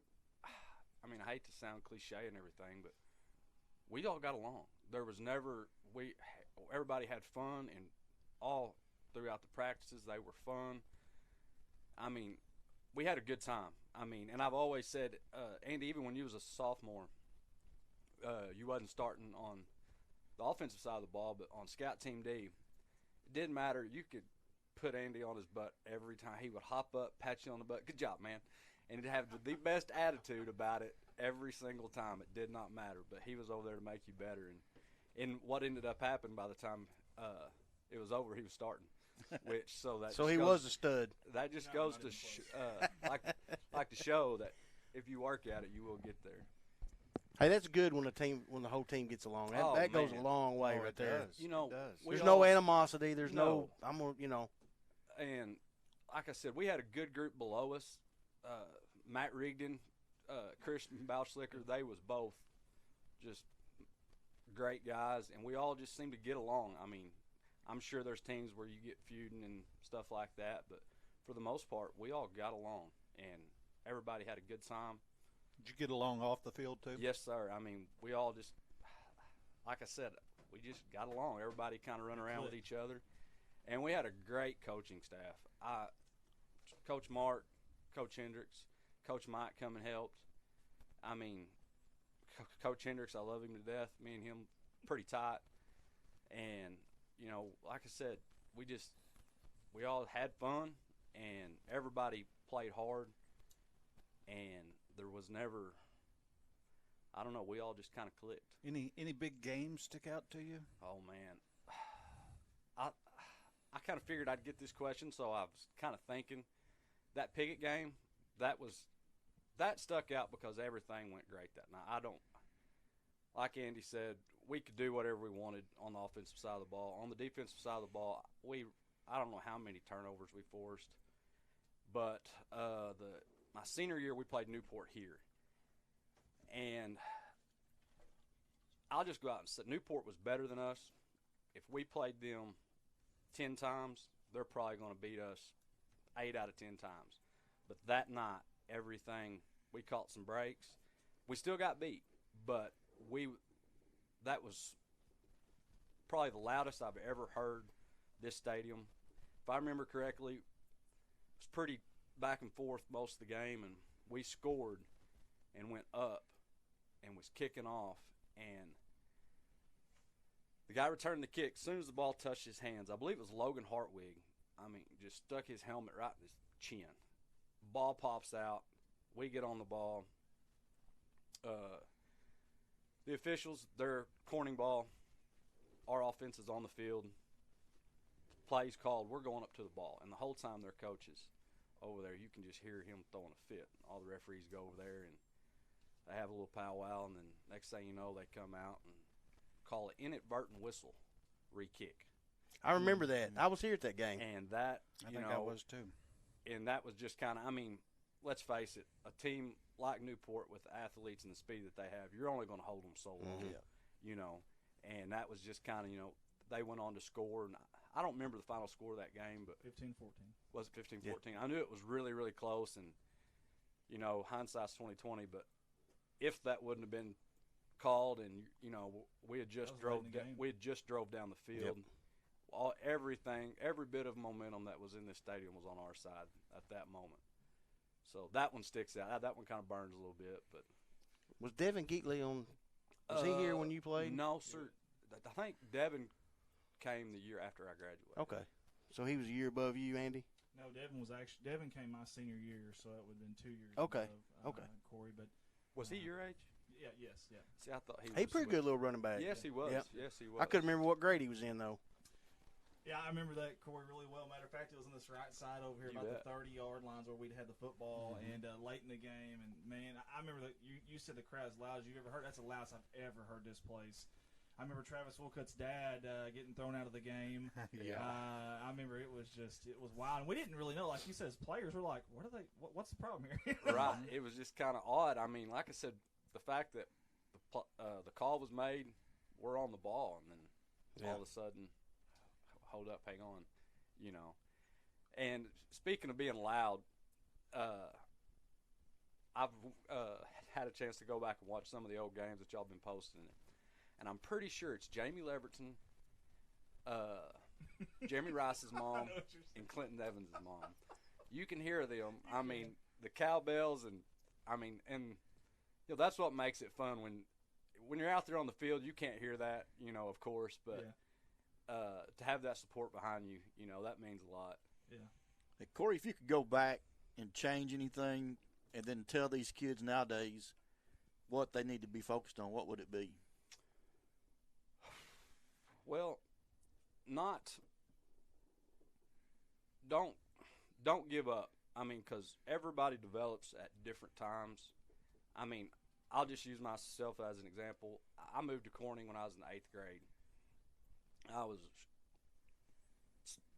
wasn't very tall, a little short, fat kid. And I think I was like 3rd string left guard in the 8th grade. And, you know, if you work hard and you're going to develop, and when you mature, you never know where you're going to end up. And That's right. I think sometimes a kid can kind of hit that spot and they have some expectations for themselves, and they get impatient. And instead of just grinding it out, you don't know where you're going to end up by the time you're that sophomore, that junior. You know, every year there's somebody that ends up, a junior or senior, getting lots of playing time and being a big part of the team. And if you get discouraged when you're younger, you know, you may not and quit. You won't ever have that opportunity, and you'll never know. But if you stick with it, a lot of times, you never know how it's going to end Yeah, up. because we've seen linemen in 7th and 8th grade turn into running backs in senior Generally, high. that's how it happens. Yeah. You know, because some people just develop a little bit later than others, and when they do, that's when they seem to blossom. You talk about the Newport game in your senior year. There was another game that year we kind of got the short end of a straw too. See, Yellville? Yellville Summit. Mhm. Yeah. Was it? Do you remember? Do you remember the? If I remember, was it an extra down or? Yeah, that was the The five five downs. down, The and 5 they just- downs yeah, right down they there. just- Was it a penalty that? No, what happened was they. I don't remember we had exactly stopped them on what 4th happened. down. It should have been our football. We had the lead. They ended up getting a 5th down and score. That ends up winning the game. And the official actually, I guess maybe the next week or something, actually came and apologized to Coach Mark, and he felt bad about it. He thought it was 4th down, and in reality, we had stopped them. You know. I do remember that. I remember I made the announcement. Why did they get another down? You know, because they didn't change the yard marker. Yeah. And they got another down out there, and that was just crazy. That Should have goes to kept show hauling you it, Rich. Something Yeah. that's so basic, you would think. Yeah. Hey, we could probably make You some know. videos on games we've got shafted. I tell you what, A that pretty was long 2-1 video. Year. Who knows, man? Yeah. Well, you're talking about an 8-2 team then in the playoffs. Exactly. You know, I think we went 6-4 my 6 senior and 4, year, and I think the only game that I think that we was just flat out class was Pocahontas. Yep. I mean, Yep. we couldn't. They had our number that night. It didn't matter what we tried, where we went, and they just had us that night. But that's a good program, well coached, and they're tough every year. So Yeah. What was it like? You obviously coming up through junior high and stuff, playing for Coach Walls. Coach Walls. Everybody why is you mention everybody Coach laughing Walls, when and everybody laughs. I always said, Coach Walls is the only person that could make a 110-pound 8th grader think they could run through a brick wall. He had, just when you thought you had nothing left, he could always get a little bit more out of you. You know, and that's what it takes, especially at that age. I think that's why he was such a good coach for junior high, because especially young men, you're coming to that age where you don't know your limits, or you think you do, and that's the time to be pushed, and you really learn, hey, I got a lot more in the tank than what I thought. Right. And I've always had a lot of respect for Coach Walls, because he would get it out of you one way or the motivational. other. Yes, sir. Yes, sir. His first year here was I was a ninth grader, and I seen him years later at a video playhouse, and he gave me a hug and asked me how I was doing. He said, "You know what, Bart?" He said, "If I coach now like I did when y'all were ninth grade," he said, "I'd be in jail right now." yeah. I always said, I forget. I don't know who it was. There's no way I could remember, but it was someone on the line, and they wasn't firing off the ball to suit him, and Coach Walls he called two people up to his side, and behind him he put his hands on their shoulder pads, and he put his foot on his butt. He said, when he called a snap, he made him fire off the ball, you know. But I forget who it was, but they got the feel of it. I mean, and that sounds odd, you know, but right. If you don't know what it's supposed to feel like or what it's supposed to be, you don't know what to do it. And I forget who that was, but I mean, it kind of, you know, like a light bulb went off. It kind of clicked after that. But, you know, it's just, and I try to remember what I remember most about Coach Walls is the summer workouts, the shivers, the dips, all that stuff, you know, the push-ups, sitting. Everybody always tried to get back in that one part of the locker room that way. If he walked by, you could kind of drop down the bottom and wait a minute, but he could sure get it out of you for sure. Absolutely. You got a prediction for tonight? Prediction for tonight, I'm going to say 36-6. 36-6. I like it. 6. Now, Corey, you're a multi-sport athlete here at Cornell. Yes, sir. I played all three sports, all through school. Enjoyed, baseball.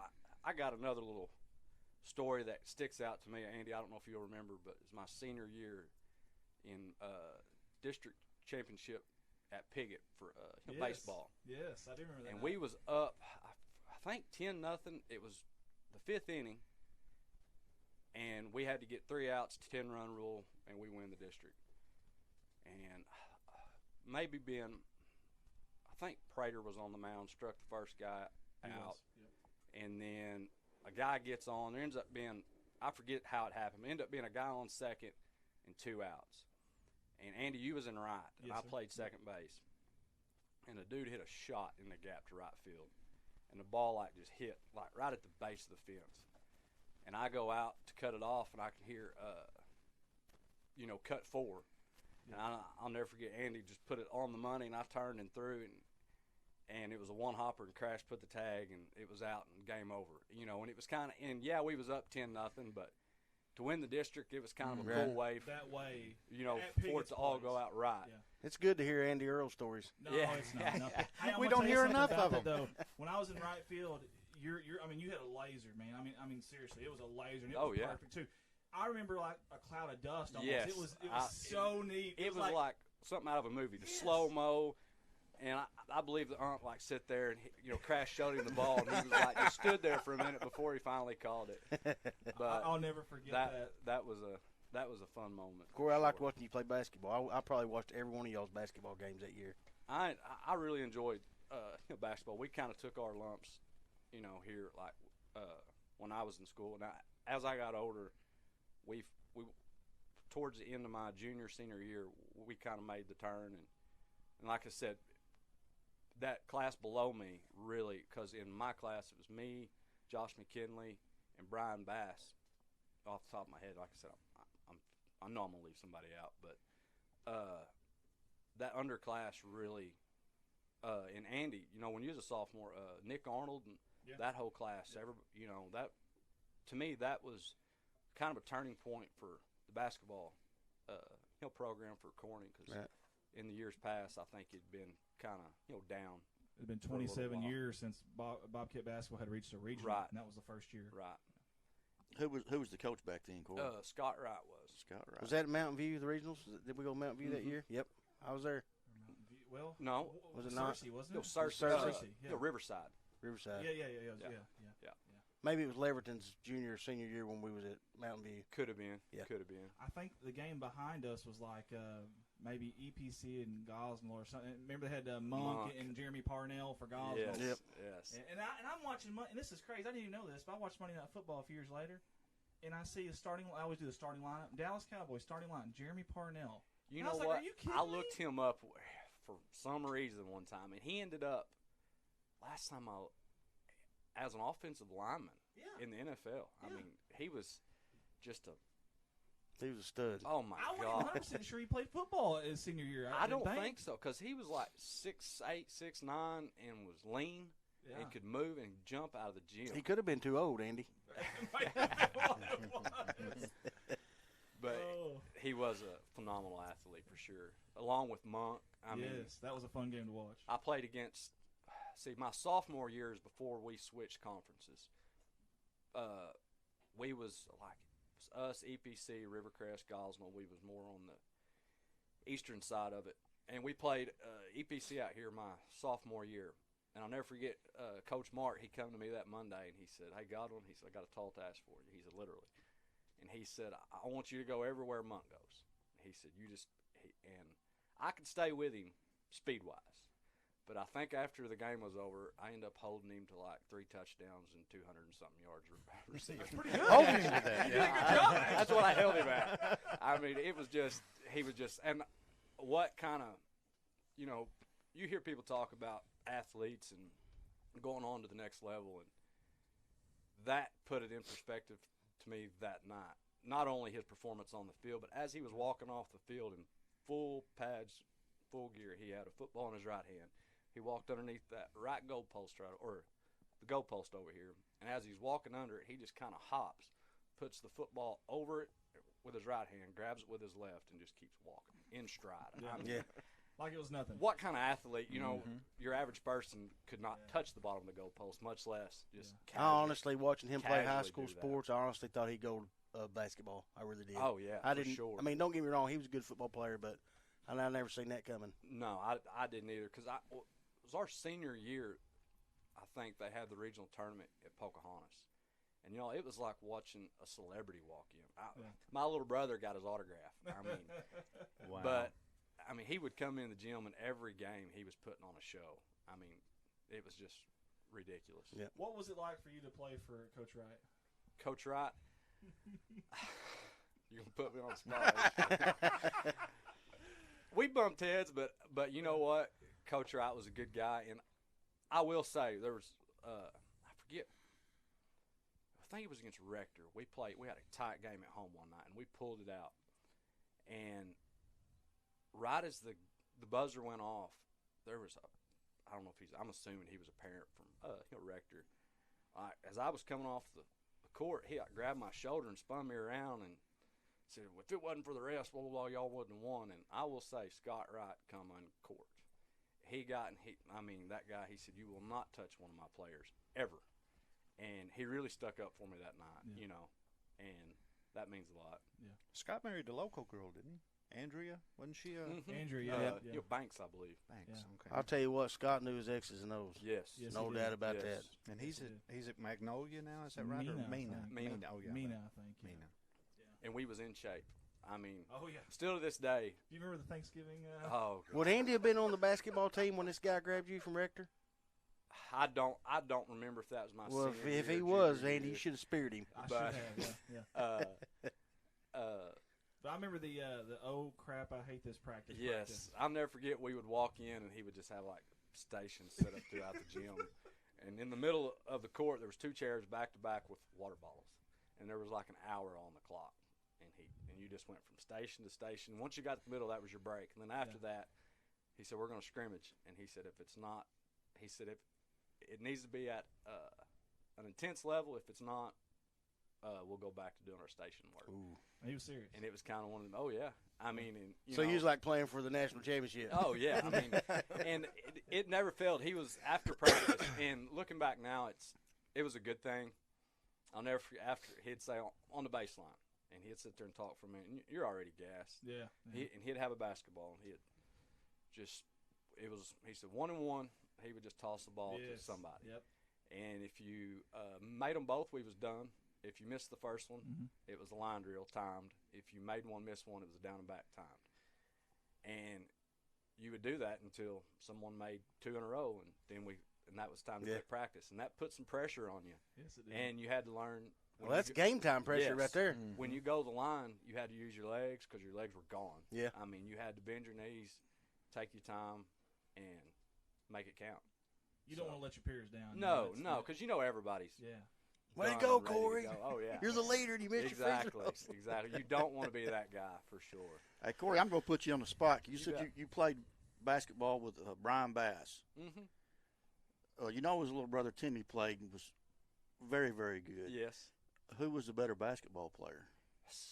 I can't honestly answer that because Timmy would have been quite a bit younger. I'm than me. gonna say I've watched them both. I'm gonna say Timmy was probably the best athletic, but I'm gonna tell you something. Brian Bass, he was one of those guys on the Bulldog. floor. He played Every loose hard. ball, he was on the floor. Oh, He played hard, He 100%. played.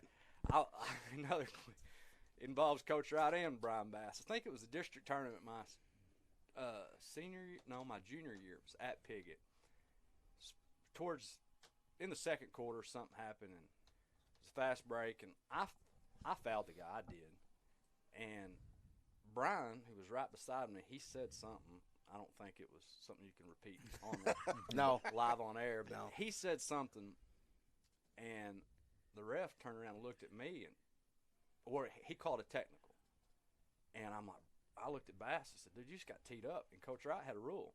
If you get a technical foul, you don't play the rest of the game. You sit. And Brian, I looked at him and said, man, you just got teed up. He's like, really? And referee goes over scores table. He said, I got a technical foul. And he says 1-0, which was my number. And I'm like, what? It wasn't me. And Brian's he tried to tell Coach Wright, but no, that was the rule. You had to sit out. I had to set the rest of the ball game. Hey, it's funny you mentioned Brian. He called me one time because I played open gym with all you yeah. guys throughout the Oh, years, yeah. man. From I don't We know used to how go to long. Central all the time. Oh yeah, but anyway, Brian called me one night. He said, "Hey man, I'd like to invite you to my bachelor party." I'm like, "You may have been there." I'm like, "Okay." I said, "Where's it at?" He said, "I'm just getting a bunch of guys together at the community center, and we're gonna play basketball." I said, "Heck yeah, I I'll don't be there, man." remember that. That's cool. But yeah, we had a lot of good times for sure. Corey, we want to say thanks for coming on, man. We really, really do. I appreciate you. I've always had a ton of respect for you. I looked up to you when I was younger. Obviously, you guys are leaders, and so I want to thank you for coming on with the stage. Is there anything that you want to end with? Anything in closing you'd like to say? First of all, I mean, I'm sure y'all hear it all the time, but y'all do an amazing job at this. I mean, I work in different towns and, with my job, and people's always talking about, the Corning Sports Report.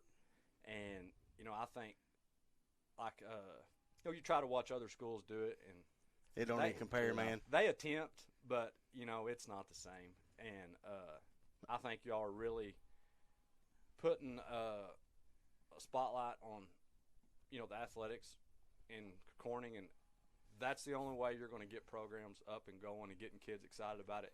My son's just turned 10. He played on the fourth and grade team out here, and y'all did I think 2 games, and they was all just ecstatic that y'all was going to be here and they was going to be able to watch it back, and that if we can get the youth excited about sports and taking pride in it, that's just going to continue to grow Right. throughout the years, and that's how you get a consistent program throughout the years. Is it starts in the grade school, and getting them involved and making them feel like they are a part of the big picture, yeah. the big boys. Yeah, it's helping them get prepared Oh, for yes, 7th grade. for sure. We talked about that on one of the other shows. Jim Davis and them said, "Man, we didn't know how to put our pads Right. and stuff." These kids know how to do that now. See, I started in Pocahontas. We started up there in the 4th grade. So, and that's just like you said, the small stuff, being able to put your stuff on, Yep. knowing what how to get in a 3-point stance, just kind of the basic stuff. But I think getting the youth involved is huge. Yep. Yeah. For sure. Helps for the future, for sure. Mm-hmm. That's Corey Godwin, class of 2004, and we appreciate him jumping on. Glad with to have us you, here. Corey. You bet. Thank y'all. And Very guys, good. we're going to commercial break, and we'll be back with some words about the Corning Piggott game tonight. Stay with us. Red Taylor Ford, your family-owned and operated hometown dealer right here in Corning for over 45 years now. Any of your automotive needs, go by and see them, whether it's sales, maybe new or used. or parts or service, they've got you taken care of. You can see them Monday through Friday, 7 a.m. to 5 p.m., or Saturday, 7 to noon. A lot of friendly faces there, like David and Brent Taylor, Jim Clifton. Or you can call those fine folks at 870-857-3516. Find them on Facebook. Find them online, www.redtailorford.com. Proud sponsors of KBKG More Music 93.5 FM and of the Corning Bobcats.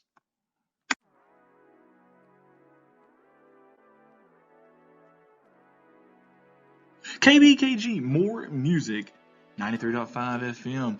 Corning's hometown station. That's what you're listening to right now, and we appreciate you for tuning in.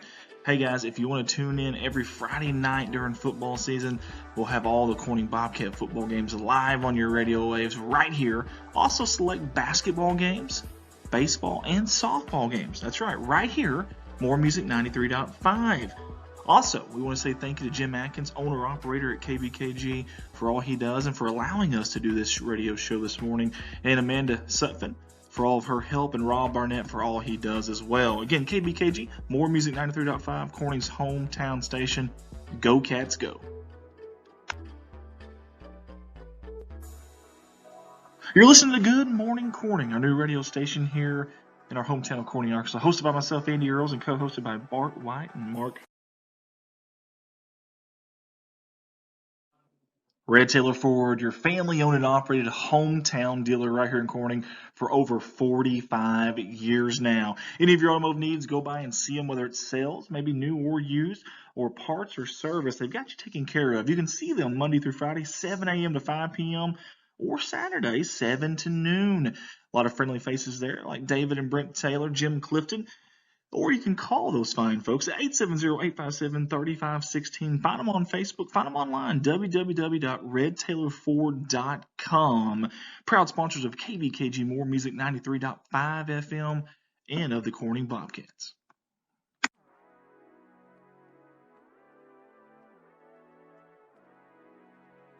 KBKG More Music 93.5 FM. Corning's hometown station. That's what you're listening to right now, and we appreciate you for tuning in. Hey guys, if you want to tune in every Friday night during football season, we'll have all the Corning Bobcat football games live on your radio waves right here. Also select basketball games, baseball, and softball games. That's right here, More Music 93.5. Also, we want to say thank you to Jim Atkins, owner-operator at KBKG, for all he does and for allowing us to do this radio show this morning, and Amanda Sutphin for all of her help, and Rob Barnett for all he does as well. Again, KBKG, More Music 93.5, Corning's hometown station. Go Cats, go. You're listening to Good Morning Corning, our new radio station. Red Tailor Ford, your family-owned and operated hometown dealer right here in Corning for over 45 years now. Any of your automotive needs, go by and see them, whether it's sales, maybe new or used, or parts or service. They've got you taken care of. You can see them Monday through Friday, 7 a.m. to 5 p.m., or Saturday, 7 to noon. A lot of friendly faces there, like David and Brent Taylor, Jim Clifton. Or you can call those fine folks at 870-857-3516. Find them on Facebook. Find them online, www.redtailorford.com. Proud sponsors of KBKG More Music 93.5 FM and of the Corning Bobcats.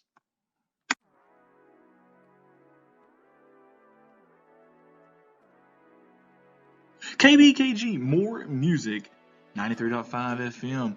Corning's hometown station. That's what you're listening to right now, and we appreciate you for tuning in. Hey guys, if you want to tune in every Friday night during football season, we'll have all the Corning Bobcat football games live on your radio waves right here. Also select basketball games, baseball, and softball games. That's right here, More Music 93.5. Also, we want to say thank you to Jim Atkins, owner-operator at KBKG, for all he does and for allowing us to do this radio show this morning, and Amanda Sutphin for all of her help, and Rob Barnett for all he does as well. Again, KBKG, More Music 93.5, Corning's hometown station. Go Cats, go. You're listening to Good Morning Corning, our new radio station here in our hometown of Corning, Arkansas, hosted by myself, Andy Earls, and co-hosted by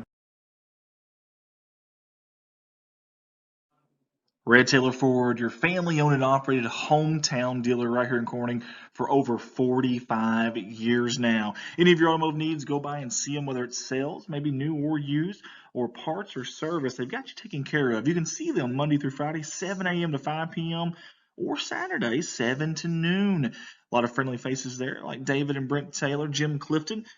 Or you can call those fine folks at 870-857-3516. Find them on Facebook. Find them online, www. And we're back here live at Bobcat Stadium, up here in the booth, the press box, here in beautiful crime-free Corning, Arkansas. You know, we're a little bummed tonight. Jeremy, I don't know if Jeremy's going to be with us, but we've got a really good replacement. At least I think a really good replacement. Where's he? Wasn't he here? Here he is. There he is. Look at that. Yeah, baby. I thought that was Jeremy. Yeah. Like Jeremy. Jeremy Woods, I hope you're watching this, buddy. I love it, man. Oh, Don't sit down, because then it don't make you look muscular. I want to tell you that's what, awesome, dude. that right there, That was awesome. made my entire day. I wanted to wear this shirt tonight at senior night, but my wife would not let me. She won't let you. No, Miss Hofford. Oh, wear it out. Where'd Come your on. muscles go? they're out there, way out there now. Oh, that's great. Oh, that was really good, Mark. I don't know what made you think to do that, but Where'd you get the shirts? What I want to know. I ordered it online. My little brother got one, and I tried to get him to get me one, but he wouldn't do it. He didn't think they made them that big, but they do. is that what it is? Is that what it is? Hey, I want to give a little bit of love to the seniors. Do you mind mentioning them for the football team tonight? Just reading off the seniors there. Our seniors are John Swint, Landon Lucas, Reese Leach, Timothy Hufford, Jackson Davis, Blaine Ray, Ethan Jordan, Grady Pennington, and Eli Mason. And why that's important is tonight, if you don't know, if you've been living under a rock, tonight is senior night here at Bobcat Stadium. And my understanding was at 6:15. Is that when senior? 6:15. Yeah. 6:15? Okay, good. 6:15 is when senior night starts tonight. We will get that live for all, obviously, the parents, the moms, dads, grandparents. Obviously, that'll be very important for them. Emily Selig's going to be reading the info tonight. Is she? Good deal. Okay. And speaking of, I just want to speak on behalf of a couple of those seniors real quick. First of all really good kids. That's the first thing I'll throw out there. But number two, just some individual statistics here for some of these seniors. Landon Lucas, he's our running back here, number 8. You'll see him tonight. You'll probably hear Bart mention his name. Probably hear Rich Martin mention his name. For his career, 1,790 rushing yards. So he's creeping up on 2,000 for his career, and 18 rushing touchdowns. And I don't know how many 2-point. He's probably got 10, 11, 12 2-point conversions too. Yeah. That's extremely good stuff. I'll tell you another name here I see, Timothy Hufford. This guy here next to me may know all about that. Career here, he's at least, probably more. We're shortening a little bit. At least 700 offensive snaps without one bad snap. That's awesome. Think about that. Oh, yeah. It's Se- amazing. Well, and here I want to get in a little more detail, not just because Mark's right here beside me, and I love Mark, but and Timothy helps us out a lot. I love you too, buddy. But you think about Timothy, you think about the offenses we've ran here. We've had under center quarterback, we've had a quarterback in the pistol, we've had a quarterback in the shotgun. He's went through all those and never had a bad snap. That's impressive. Yeah, it is impressive. You know, and Corey was talking a while ago about kids developing at different times. Bart can vouch for this. You know, Timothy didn't start till last year, and he probably wouldn't have started then if Fisher Francis wouldn't have got hurt. But he come in, and then this year, just the change in his physicality and the growth spurt that he hit made a huge difference in the way he plays. He's probably growing more than anybody on that team. Yeah. I'm a little scared of him. I try not to tell him to do anything. I just ask him now, you know. Teen Wolf. Yeah. Hey, Teen Wolf, do you mind doing this for us at CSR, please? But, yeah, awesome job there by Timothy. And here's another senior, Jackson Davis. Now, I know he's only been here 2 years. And I don't even know, did he start every game at linebacker last year? I can't remember. I know he played a little offense. I don't know if he played defense all year. But my point is this. He's over 80. He's creeping up on 90 tackles and probably 12 full games at linebacker, 13 maybe. That's impressive right there. Seriously, for a guy that was – you remember where he was at Cabot. Wasn't he an offensive lineman or something? No, I think he was a running back. Running back. Or yeah, Was yeah. it running back? Running back. I don't remember, but I'm gonna tell you something. I mentioned this earlier on in the year. That kid has improved. I'm gonna say that kid's probably improved more than anybody on the team. And he's hitting. And he played good last year, but man, he is laying he's laying some licks He this lays year. a smack down. Yes, With sir. It's not just a tackle on the stat sheet. It's a man that guy's kind of slow to get up, and it's Yeah. going to affect him the rest of the night. One more just kind of number here. Seniors. Oh, by the way, the strongest senior, Ethan Jordan. There's no telling what he's benching right now. Yeah. I hadn't even asked him recently. I'm afraid to know because how puny I am compared to that. But another senior. Listen to this, Eli Mason. Y'all remember a guy named Chris Carter in the NFL, played for the Vikings? Yeah. Remember his the saying is all he ever does is catch touchdowns? Listen to this for Eli. This is crazy. I went back and looked at this. He's got 7 receptions in the last 3 years. 6 of those 7 are for touchdowns. All he does is catch touchdowns. He's Chris Carter Well, that Jr. 7th one was the other night when he didn't make it in. Remember he caught that one? Yes. Yep. Yep. So 7 receptions. That's pretty impressive. 6 of them for touchdowns. That's crazy. And that's seniors that are getting honored tonight. You guys try to be here if you can at 6:15 tonight. I know we'll have – who'd you say was going to be on the PA for that? Emily Seelig. Seelig. Emily Seelig will be on the PA. We appreciate her for doing that. Talk a little bit about our opponent tonight, the Piggott Mohawks. Obviously, this is a big rivalry game for Corning, and you got Piggott coming tonight. It is the second year in a row that we do have Piggott at home. It's just how the schedule worked out. Sometimes that happens, and obviously fortunate for us, we get our home crowd behind us. I want to mention something before we jump into Piggott. So there's implications tonight for both teams. Piggott's still not out of the playoff. Right. There is a way, and I'm about to mention that. How many Corning-Piggott games have we had recently? Now, in the past, there's a lot, but recently, in the last 2 decades, where you could say, well, both of them have playoff implications. Right. Very rarely. I know 3 years ago, I think at Piggott we both did, but very rarely. So here's your playoff scenarios tonight. There's 3 scenarios here. If Corning wins, they're in. Doesn't matter, point spread, nothing. They're in. If Piggott wins by 12 points or less, Corning's in.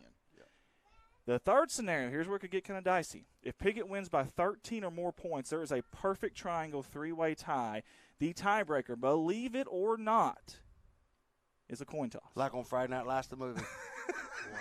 It is a coin That toss. was the most intense scene of that movie when they was flipping that coin, trying to figure out who was going state. Now, Steve Roberts did tell me if they choose to draw straws, that they can draw straws, but coin flip is what the verbiage is. No, I hope not, because we always get the short end of the Straw. stick. I know. But I think they should rock, paper, scissors. Oh, they should arm wrestle. Yeah. I think they should arm wrestle. I like Coach Shelton, and I don't know, Palestine's coach is pretty big. How about let's just throw Ethan in there to do our arm Okay, wrestling? that's what we should do. Something else about this rivalry real quick.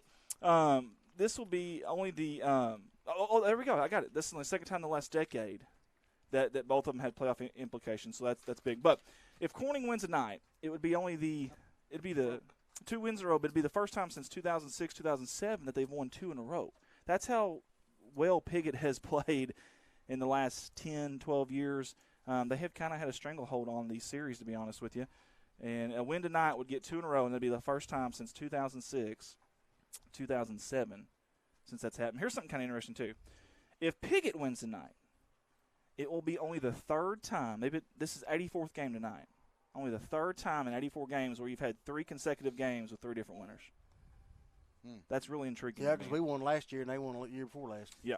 So that's really intriguing to me. Andy, if we go to state, is it pretty certain that we're going to be going to Camden? It is a certainty. They have locked up the number 2 seed. Okay. Doesn't matter now unless something comes out to where there's a player that was ineligible or something.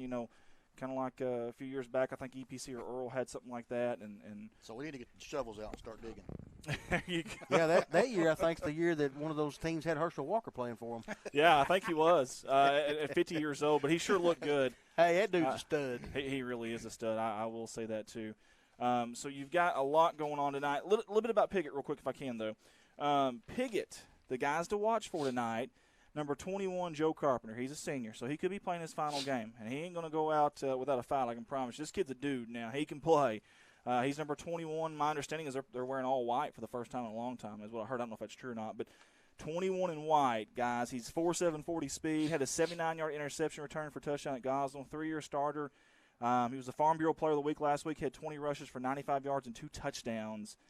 And even Coach Simmons, when I talked to him, said we've got to find a way to get him the ball more. And I assume that's what you're going to see a lot of tonight, number 21. They've got a freshman at quarterback, does Piggott, Ben Latimer. And the kid's pretty good, honestly. That Russ's boy? I'm not sure. I really don't know. But I tell you what, 6'2", 170 for a freshman, and he's nearly passed for 400 yards.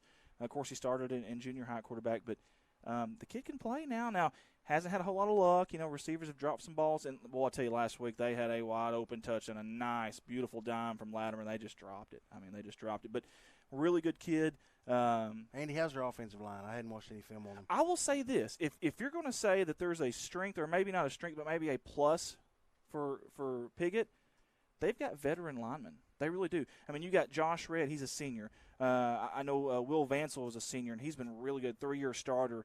I know there was another one there. I think Vaughn was a senior. He's up there. He was a player of the week just a few weeks ago. They've got a good line now. They can hold. Here's what scares me.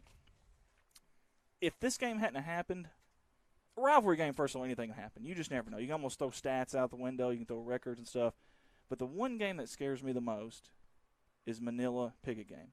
The reason why, Manila runs an extremely similar offense to us. In fact, if you had Manila's team and Corning's team out there and they were stripped of logos and colors, I don't know that you could hardly tell the two teams apart. That was their best game all year for Piggott. They played Manila really well, had an opportunity to win it at the end and threw an interception on the last drive. Didn't they score 22? Actually, that game was 18-6 because I think on the interception they brought it back for a touch. But it was a one-possession game. Piggott had a chance to win it. That's the only thing that really – it's like, man, aside from the normal, hey, it's a rivalry, you never know type of thing.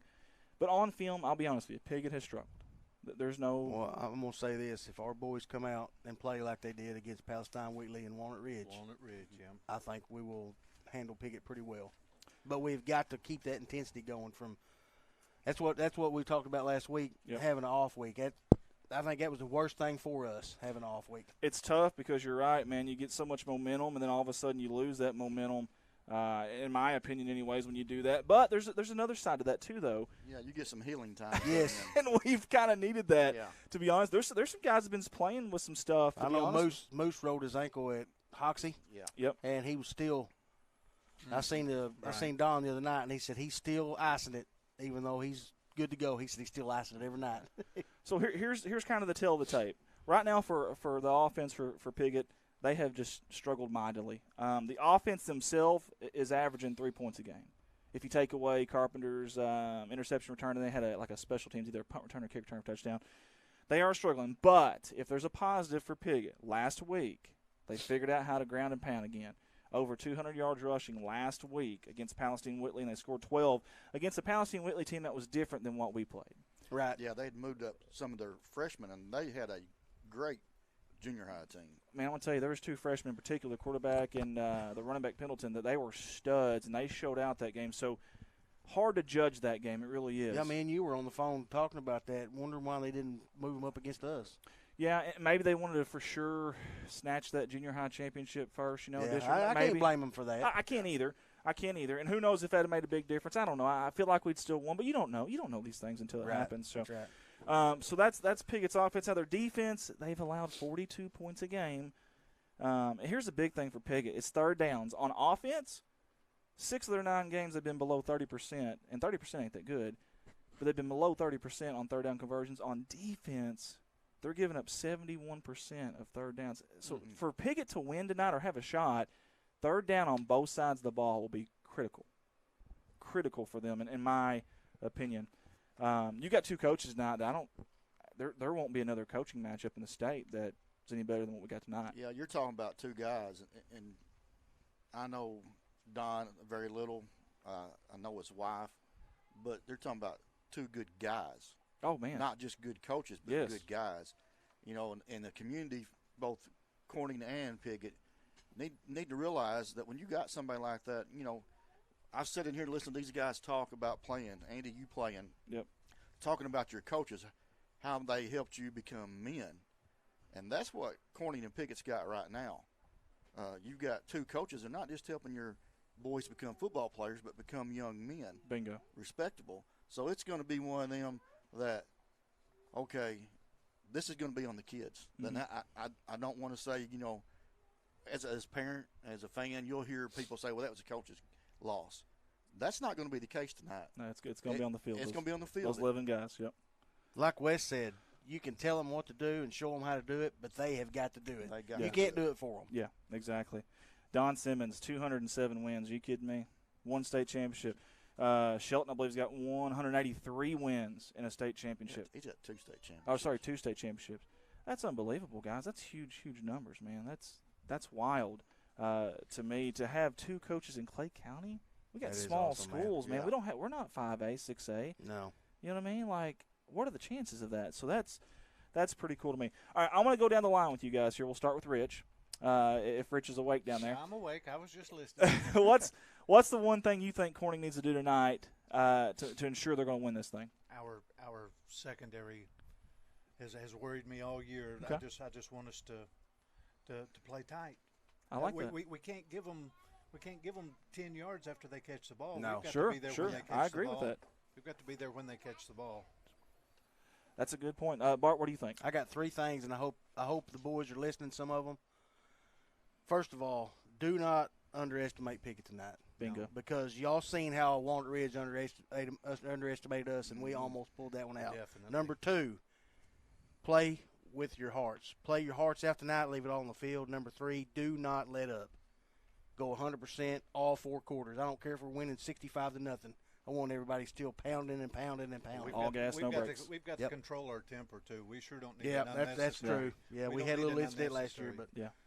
Mark? My big thing is I'm going to feed off of Rich and Bart both. Rich is right. Our secondary has got to play. Now, I did see when we interacted with the sophomores more, kind of giving your starters, they're all starters now, Yeah. but giving a little bit of break. You Yeah. didn't have to worry about that. And like Bart said, it's all in your heart, fellas. If you're going to play, tonight is it. For you seniors, tonight is really it. You're going to have to lay down in this field. If you want to go to playoffs, you got to prove that tonight. yeah, and this is your last game to play at Corning. That's a football big deal, field. man. Yeah. It's a big deal. It really is. Speaking of that, before I give my tips here, what I think, he's right. This is the last time as fans, let's flip it around here, as fans that we're going to see these seniors on this field. We need to get out here. Listen, this series is tied up all the time. We need to get out here and support them. We mentioned on a post, the only thing that's excusable tonight is if you're in a coma. If you're stuck You in better call us ahead of time. yeah, exactly. If you're stuck Yeah, in if you're in a coma, you better call us. if you're stuck in a well, if you try to get out of your own wedding and that won't work, that's about the only reasons to not They be ain't here. hardly nobody gets married on Thursdays, Andy. Well, that's true. But you better be here tonight to support these kids because, man, they deserve it. They need it. And there's a lot of fun tonight. Listen, we've got a tailgate tonight. Yep. The Pride Booster Club's putting on. CSR, we're going to hand out a bunch of these Crunch Time cloths for free, and we want you waving those things proud tonight, high and proud tonight. Let's fill the stands tonight. Yes. And I think Clay County Connect, Bart, didn't Jeremy say something about they're going to Yeah, they're going to hand out some tickets to everybody that comes Yeah. in. They're going to pick 3 people to kick a 25-yard field goal. Speaking of, I've been talking to Jesus. Is he coming? Yeah. He will be here. Oh, yes. Hey, we need to let him go ahead and go on out there and kick, too, just even if they don't Yeah. draw his number. Yeah. Piggott has a Jesus on their team, and I just wonder No, if they don't. They do. There's only one Jesus, son. Well, they don't have the Jesus. Okay, But they okay. have a Jesus. I wonder if he's a kicker because that would be so awesome if he was. So my keys to the game is tonight, if you're a fan, you're going to really – if you're a lineman, you're going to enjoy watching this tonight because it's on a natural grass field. It's going to be 2 line going at each other, and it's going to be physical now. I mean, there's going to be a lot of physicality out there. The battle in the trenches, I think, will be the key. I think you may not see a difference in that until about late second, early third, maybe even later than that. I'm hoping that our boys will win that battle. If so, you'll start seeing what was maybe a 2-yard gain earlier break into a 5-yard gain to a 6-yard gain. And that's going to be interesting to me. And listen, every game's important, but for both of these offenses, neither one of these offenses have necessarily been great this year. You cannot be killing drives with coughing up the football, with botching snaps, with holding penalties. I watched that Palestine Piggott game last week. Piggott's offense looked good from this side to the 20. But for whatever, I don't know what it was, but penalty, botch snap, turnover, they couldn't punch it in. You can't hurt yourself. No untimely penalties. No self-inflicted wounds from either team. So I think offensive line and then the little things, the self-inflicted wounds, I think will be absolutely key tonight. Excited. We're going to have several cameramen tonight. I want to talk about, because I asked you this question. You got to investigate the 57-0. Yeah, so I'm glad you said that. Let me get back to that. So for the last 5 years, I have been researching the fire out of Bobcat football. My plan is to one day create a book, an actual hardback book on the history of Bobcat football. That's my game plan. It's going to take a while because now that we're adopting kids and such, I don't have time. I don't have time to do it. But he's far surpassed the Brady Bunch. Exactly. Yeah, exactly. So I've got some holes in this research. So keep that in mind. There are some years I don't have, but I've got over half of them. And the Palestine game, our last game for Corning, had a bye week. The point differential, that was the largest point differential that I can find with my research since 1927. Wow. And who did we beat by 60 points that year? That would be the team we're playing tonight. The team on the other side, the east side of the county here. Yes, sir. Piggott. Yeah. But again, now there's probably, I'm going to say there's probably 35 years that I don't have, or I just have little tidbits, not enough to for sure. Right. But we've got That's a a lot. good stat, though. We've got a lot of games, man, and we've never. And it wasn't like, hey, some people say, well, were they running the score up? No, we had guys that hadn't even touched the field all year. I'm gonna tell you something, boys. I'm gonna go out and right now. We had some boys that stood out to me the other night. Yes. Jansen. And Ethan Guthrie. Man, he had 3 sacks, like bam, bam, bam. Yep. And it wasn't no little weenie sacks. It was like, boom, drive him in the ground. I seen 2 guys that I wouldn't call, if you look at their physique, I wouldn't call them physical. But I noticed them on tape after I watched it. Didn't notice it live. But they were really physical. And I don't know if I've seen that, but Jason Liu and Reese Leach, those 2 guys, they're tiny little dudes. But, man, they were physical out there. And Cartwright. I forgot, Cartwright. Peyton Cartwright's really stood out this year. Hoss. I tell you another one that Isaiah Holloway. I didn't even know who that kid was in a jersey. He come alive this year. He looks like he must. I thought he had one of these shirts on. He don't need a shirt like that. That's right. Yeah, he does. Isaiah's got heart. Yes, he does. He does. Yep, I agree, Rich. Hey, I don't know about y'all, and if you boys are listening, you seniors, we want to watch y'all play at least one more game after tonight. Yep. I do too. So I got one word: state. That's right. State bound. That's 2 words, Mark. You said you only had one. I had another. Yeah. Rich, what's it like for you calling a rivalry game? Is it any different for you? Do you get a little extra umph in your voice, or is it? It's still exciting. It's hard to be neutral with this Yeah. game. You know, I try to be neutral and when the other team scores, I have to say touchdown Pickett, Sure, touchdown this or whatever. Yep. But it's tough, especially when you've got John Seelig or Clifton up there or Donnie Hopkins. Donnie I graduated with in '81. He'd be a good one to talk to. We always beat Pickett, it seemed like. Yeah. But it's just tough to stay neutral when you're losing or whatever. But it's got to be done. Well, Rich, I expect to hear you yell out, "That's another Corning first down a lot." I hope so. I hope so. I would take that as long as we're punching it in. I don't mind just a touchdown every play too. That's fine too. But but yeah, I wouldn't mind that at all. Rich has been a part of game days forever, man, and without him, I don't know what we do. It just wouldn't sound the same. So we appreciate Rich and appreciate Mark. If I needed a helper tonight, last minute, he'd be here. He his son's playing, and he would still do it. It didn't matter what. If I told him to commentate, if I told him to run a camera, Mark would do it. And Bart, he's going to be up here yapping. We're going to hear some boom babies tonight. Oh, I hope so. I hope there's several of them. Big Jim told me, he said, "You're too loud when you say that." I said, "Well, you going?" I said, "I hope you hear it 50 times tomorrow night." A good director would actually turn yours down, but I like it. I love it. I want you to keep going, man. I love it, man. And I tell you, if you can't be here, we desperately want you to be here. We even made an absent. Did y'all see the excused I absent did. That form? was funny. Right. We even created that for you. You can try it. But Folks, if you haven't been to one Corning ball game here, this is the time to go. this is the time to come. Yeah. Bring your cowbells and Bring whatever you want. Yeah. Don't bring no air horns, though. make some noise. I think it's illegal. We've actually got a train horn up here that Adam Valance somehow he had rigged it up. I don't know how he's Oh yeah, Paige Paige. run it that one year. And I think Every he was. time. I think he was kind of scared to really give it heck. But if we can get that, when you get Adam up here tonight, We're talking about. Let's give a little shout out to who does our fireworks. Wilkins fan. We got a post. We had them up here in the booth one night after the game. We did. Right. Yep. And I'm glad you said that, Mark. So we got a post going. I scheduled it for today right before the game because I wanted to give them some love. Wilkins family from Dado.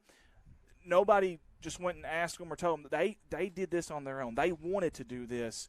And, of course, Dakota was a heck of a lineman here for us. But Mom and Dad's been very involved in it. I think his sisters, too. So if you guys are watching, listening, thank you, guys. I know we had them, like Bart said, we had them on air. Good job, Mark, for bringing that up. Aren't we having a sideline reporter tonight? We're going to have a sideline reporter. I've been wanting to have one all year long. Just we haven't had quite the people to do it. But tonight we will. Daniel Plemons is going to help us out tonight. He did last year. He did. He's going to do the sideline reporting for us tonight. We've got a couple of streaming companies from Missouri that are coming down to kind of be behind the scenes. So there's going to be some people behind you tonight, Bart. But they want to see how we do. They want to see how we do things. They better get ready for some yelling and hooping and hollering and acting crazy. They want to come see how we do things. Great camera crew tonight. We'll have more cameras we've ever had, assuming everything works good. You never know with technology, but it's going to be a lot of fun. Now, Pickett's they're gonna fill our stands over there. They do every time. But I mean, they do every time. I know some people over there, and they're talking big about this too. They want to beat us as bad as we want to beat them. And guys, me and Andy's talked about this. I know we poke fun all the time, but we respect Pickett. Oh, gosh, we respect their coaches and their players. I want to tell you something. Coach Simmons is one of the best high-class coaches I've spoke to.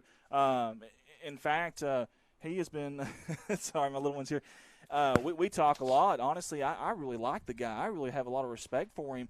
And I love him because I can call him up anytime, and he'll tell me if I need a new roster, if hey, what's going on with Carper? I mean, he'll tell me. I mean, he's a good dude, man. I like Don Simmons. Honestly, if we had the manpower, we'd probably get a company over there streaming for him, but we just don't have it or the time. But I like Coach Don Simmons, and there's a lot of good friends from Pig. I've sold cars too, and they actually tune in, and I know the Duckas they always tune in with us, and the Brantleys I know, and several, and Ben Brooks, they always tune in with us from Piggott. So we appreciate them. And Rich is right. Listen, they don't care. Listen, this is going to be their Super Bowl. Yeah. Right. They haven't won a game this year. You tell me those seniors got a chance to not only get that first victory of the season, but it's against your rival and could possibly keep them out of the playoffs. Are you kidding me? They'll be fired up tonight. They'll be here. They'll be fired up tonight. They got a little bit of mojo last week on their offense. Defense is still kind of struggling, but if they do beat us, let's hope it's no more than 12 points.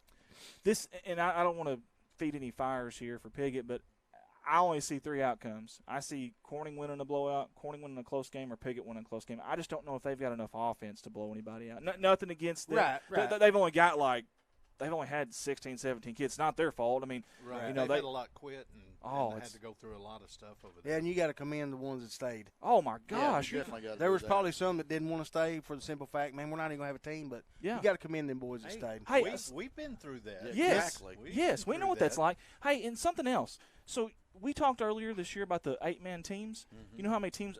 Fountain Lake has like 30 kids. They're playing. Look at Piggott. They could have easily did that this year. Right. They said, no, we're playing limit. I got a lot of respect for that. Oh, absolutely. I've got a lot of respect for that, man. You talking about, being friends with them all. Last year, me and the boot camp boys went over and did junior high games. We actually did the traveling last year. And Piggott was one of the first ones we went to. And, dude, they didn't hesitate one bit. They let us pick the booth that we wanted to sit in. Yeah. Here, whatever side you want to sit on, they helped us tell where to hook up at. Just that. And hospitality was outstanding. Something else about us in Piggott, Chris Roberts, and I think he's probably – I don't have my phone, my little girl's had it, but he's probably mentioned something at some point today. He is their PA. He's like Rich here for us. He's the voice of the Mohawks. Me and him always have a little friendly banter every year. But we both know going into it, he'll say, hey, you ready to hype this Rice Bowl up? I'm like, yeah, you ready? Because we both know that it's good for the kids. Oh, yeah. And we'll talk trash. We will. Me and him will talk trash, and we'll even post stuff. But it's all in fun. It is. And we do that because we want to hype it because these kids deserve at least one night a year where they go out there and, man, they hear the crowd. I don't want this to be a game. I want it to be an event. You know what I mean? Like, I want it to be a big deal that everybody looks forward to, something to be proud of for both sides. And, it's one of the most competitive. I mean, it's 40-3 in 83 meetings. That's awesome. I think the average points was like Corning's averaging 16.5, Pickett's average 18.5. I mean, it's so close, like this entire series. So it's a great series. I know Chris has tried to do a good job of getting it hyped up over there. We post all from Wheel of Fortune memes to church signs to some people probably get their feelings hurt over it, but it's all in fun. It is all in good fun. And of course, hey, here's the deal, Andy. At the end of the day, both these teams are here for the same thing. Yep. To win. Yep. Hey, I hope both teams play hard. And I hope we see some good sportsmanship tonight. Yeah, hey, now there was one thing I didn't, last year we had a little bit of an ugly deal there for a little bit. And I know with rivals that may happen from time to time. Hopefully that doesn't. That's not what either team's about. I don't think. I just think tempers flare and stuff like that happens. Yep. So it just happened to happen when we were playing Pickett. Bingo. There you go. Guys, y'all have anything before we get off here? Anything y'all want to mention? I do want to talk about CSR just a little bit, if you don't care. Okay, no, go ahead. Yeah, I don't mind at all. Just a little bit. I love the limelight. Yeah, we're good. Hey, we do. Folks, we don't give Andy enough credit because he did start this out Andy, 4 years ago. 4 years ago, he started with a vision. That's how I get treated. And then we ended up, if you can see all this now. Hey, when I first started helping Andy, we had 2 cameras. Yeah, maybe. Yeah, 2 cameras. Yeah. Maybe. Yeah. And about a quarter of the other stuff. Yeah. But it's come a long ways. And folks, we will be doing basketball. And this is going to be kind of odd for some of y'all because Bart White and Jeremy Woods are going to do basketball games also. And I get stuck with a professional. I know. Me and Rich Martin. You know what's going to be cool? You didn't get stuck. You got lucky. That's going to be the most professional live stream ever. It will. Theirs will be probably the most fun to listen to, but theirs will be by far the most professional. That's why I might throw a little Dick Vitale in there, boys. Yeah. It's awesome. Better get a TO, baby. I'm going to tell you, I appreciate you guys because y'all make it a lot easier on me. Man, I've got so much going on, and without you guys, I can't do it. Like I want to do it, I can't. So you and your boys, the boot camp boys, have taken over basketball the last year or whatever, and junior high football. I don't know how many. I've got so many companies in Missouri, this Growing Corn Together stuff. I got the 7 kids, a full-time job. I don't know how we done it, dude, without you. I really don't. Well, we really don't know how you would have done it either. Hey, I remember one night Andy said, you're going to have to do the camera. It might have been last year, might have been a year before. He said, you're going to do the camera just for a little bit because Desi's running late. Well, I didn't realize I was doing the main camera.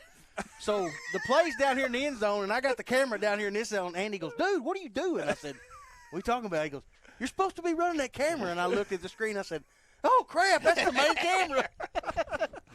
Rich I do that in basketball.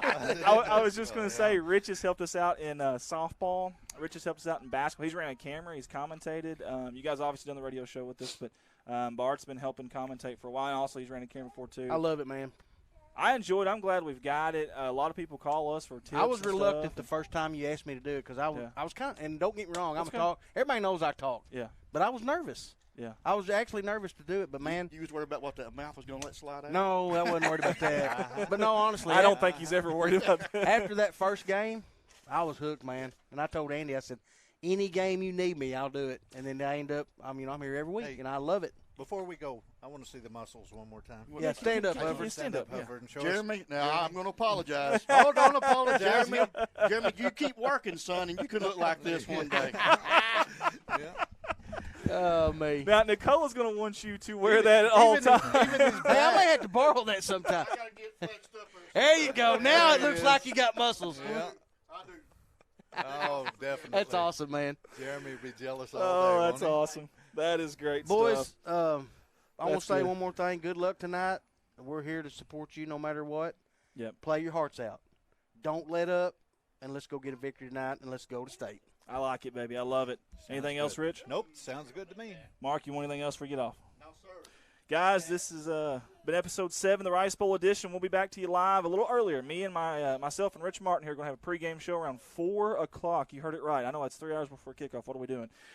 But we got a lot to talk about, and we want to hype this thing up as much as we can. So we'll be back around 4 o'clock, and we'll go live. We will have the senior night festivities, and we'll have the 84th edition of the Rumble in Rice Country, the 2022 Rice Bowl, live on Facebook, YouTube, but we'd rather you be here tonight. Come support these kids. Fill the stands tonight. And Jim Davis, if you're watching right now, boom, baby!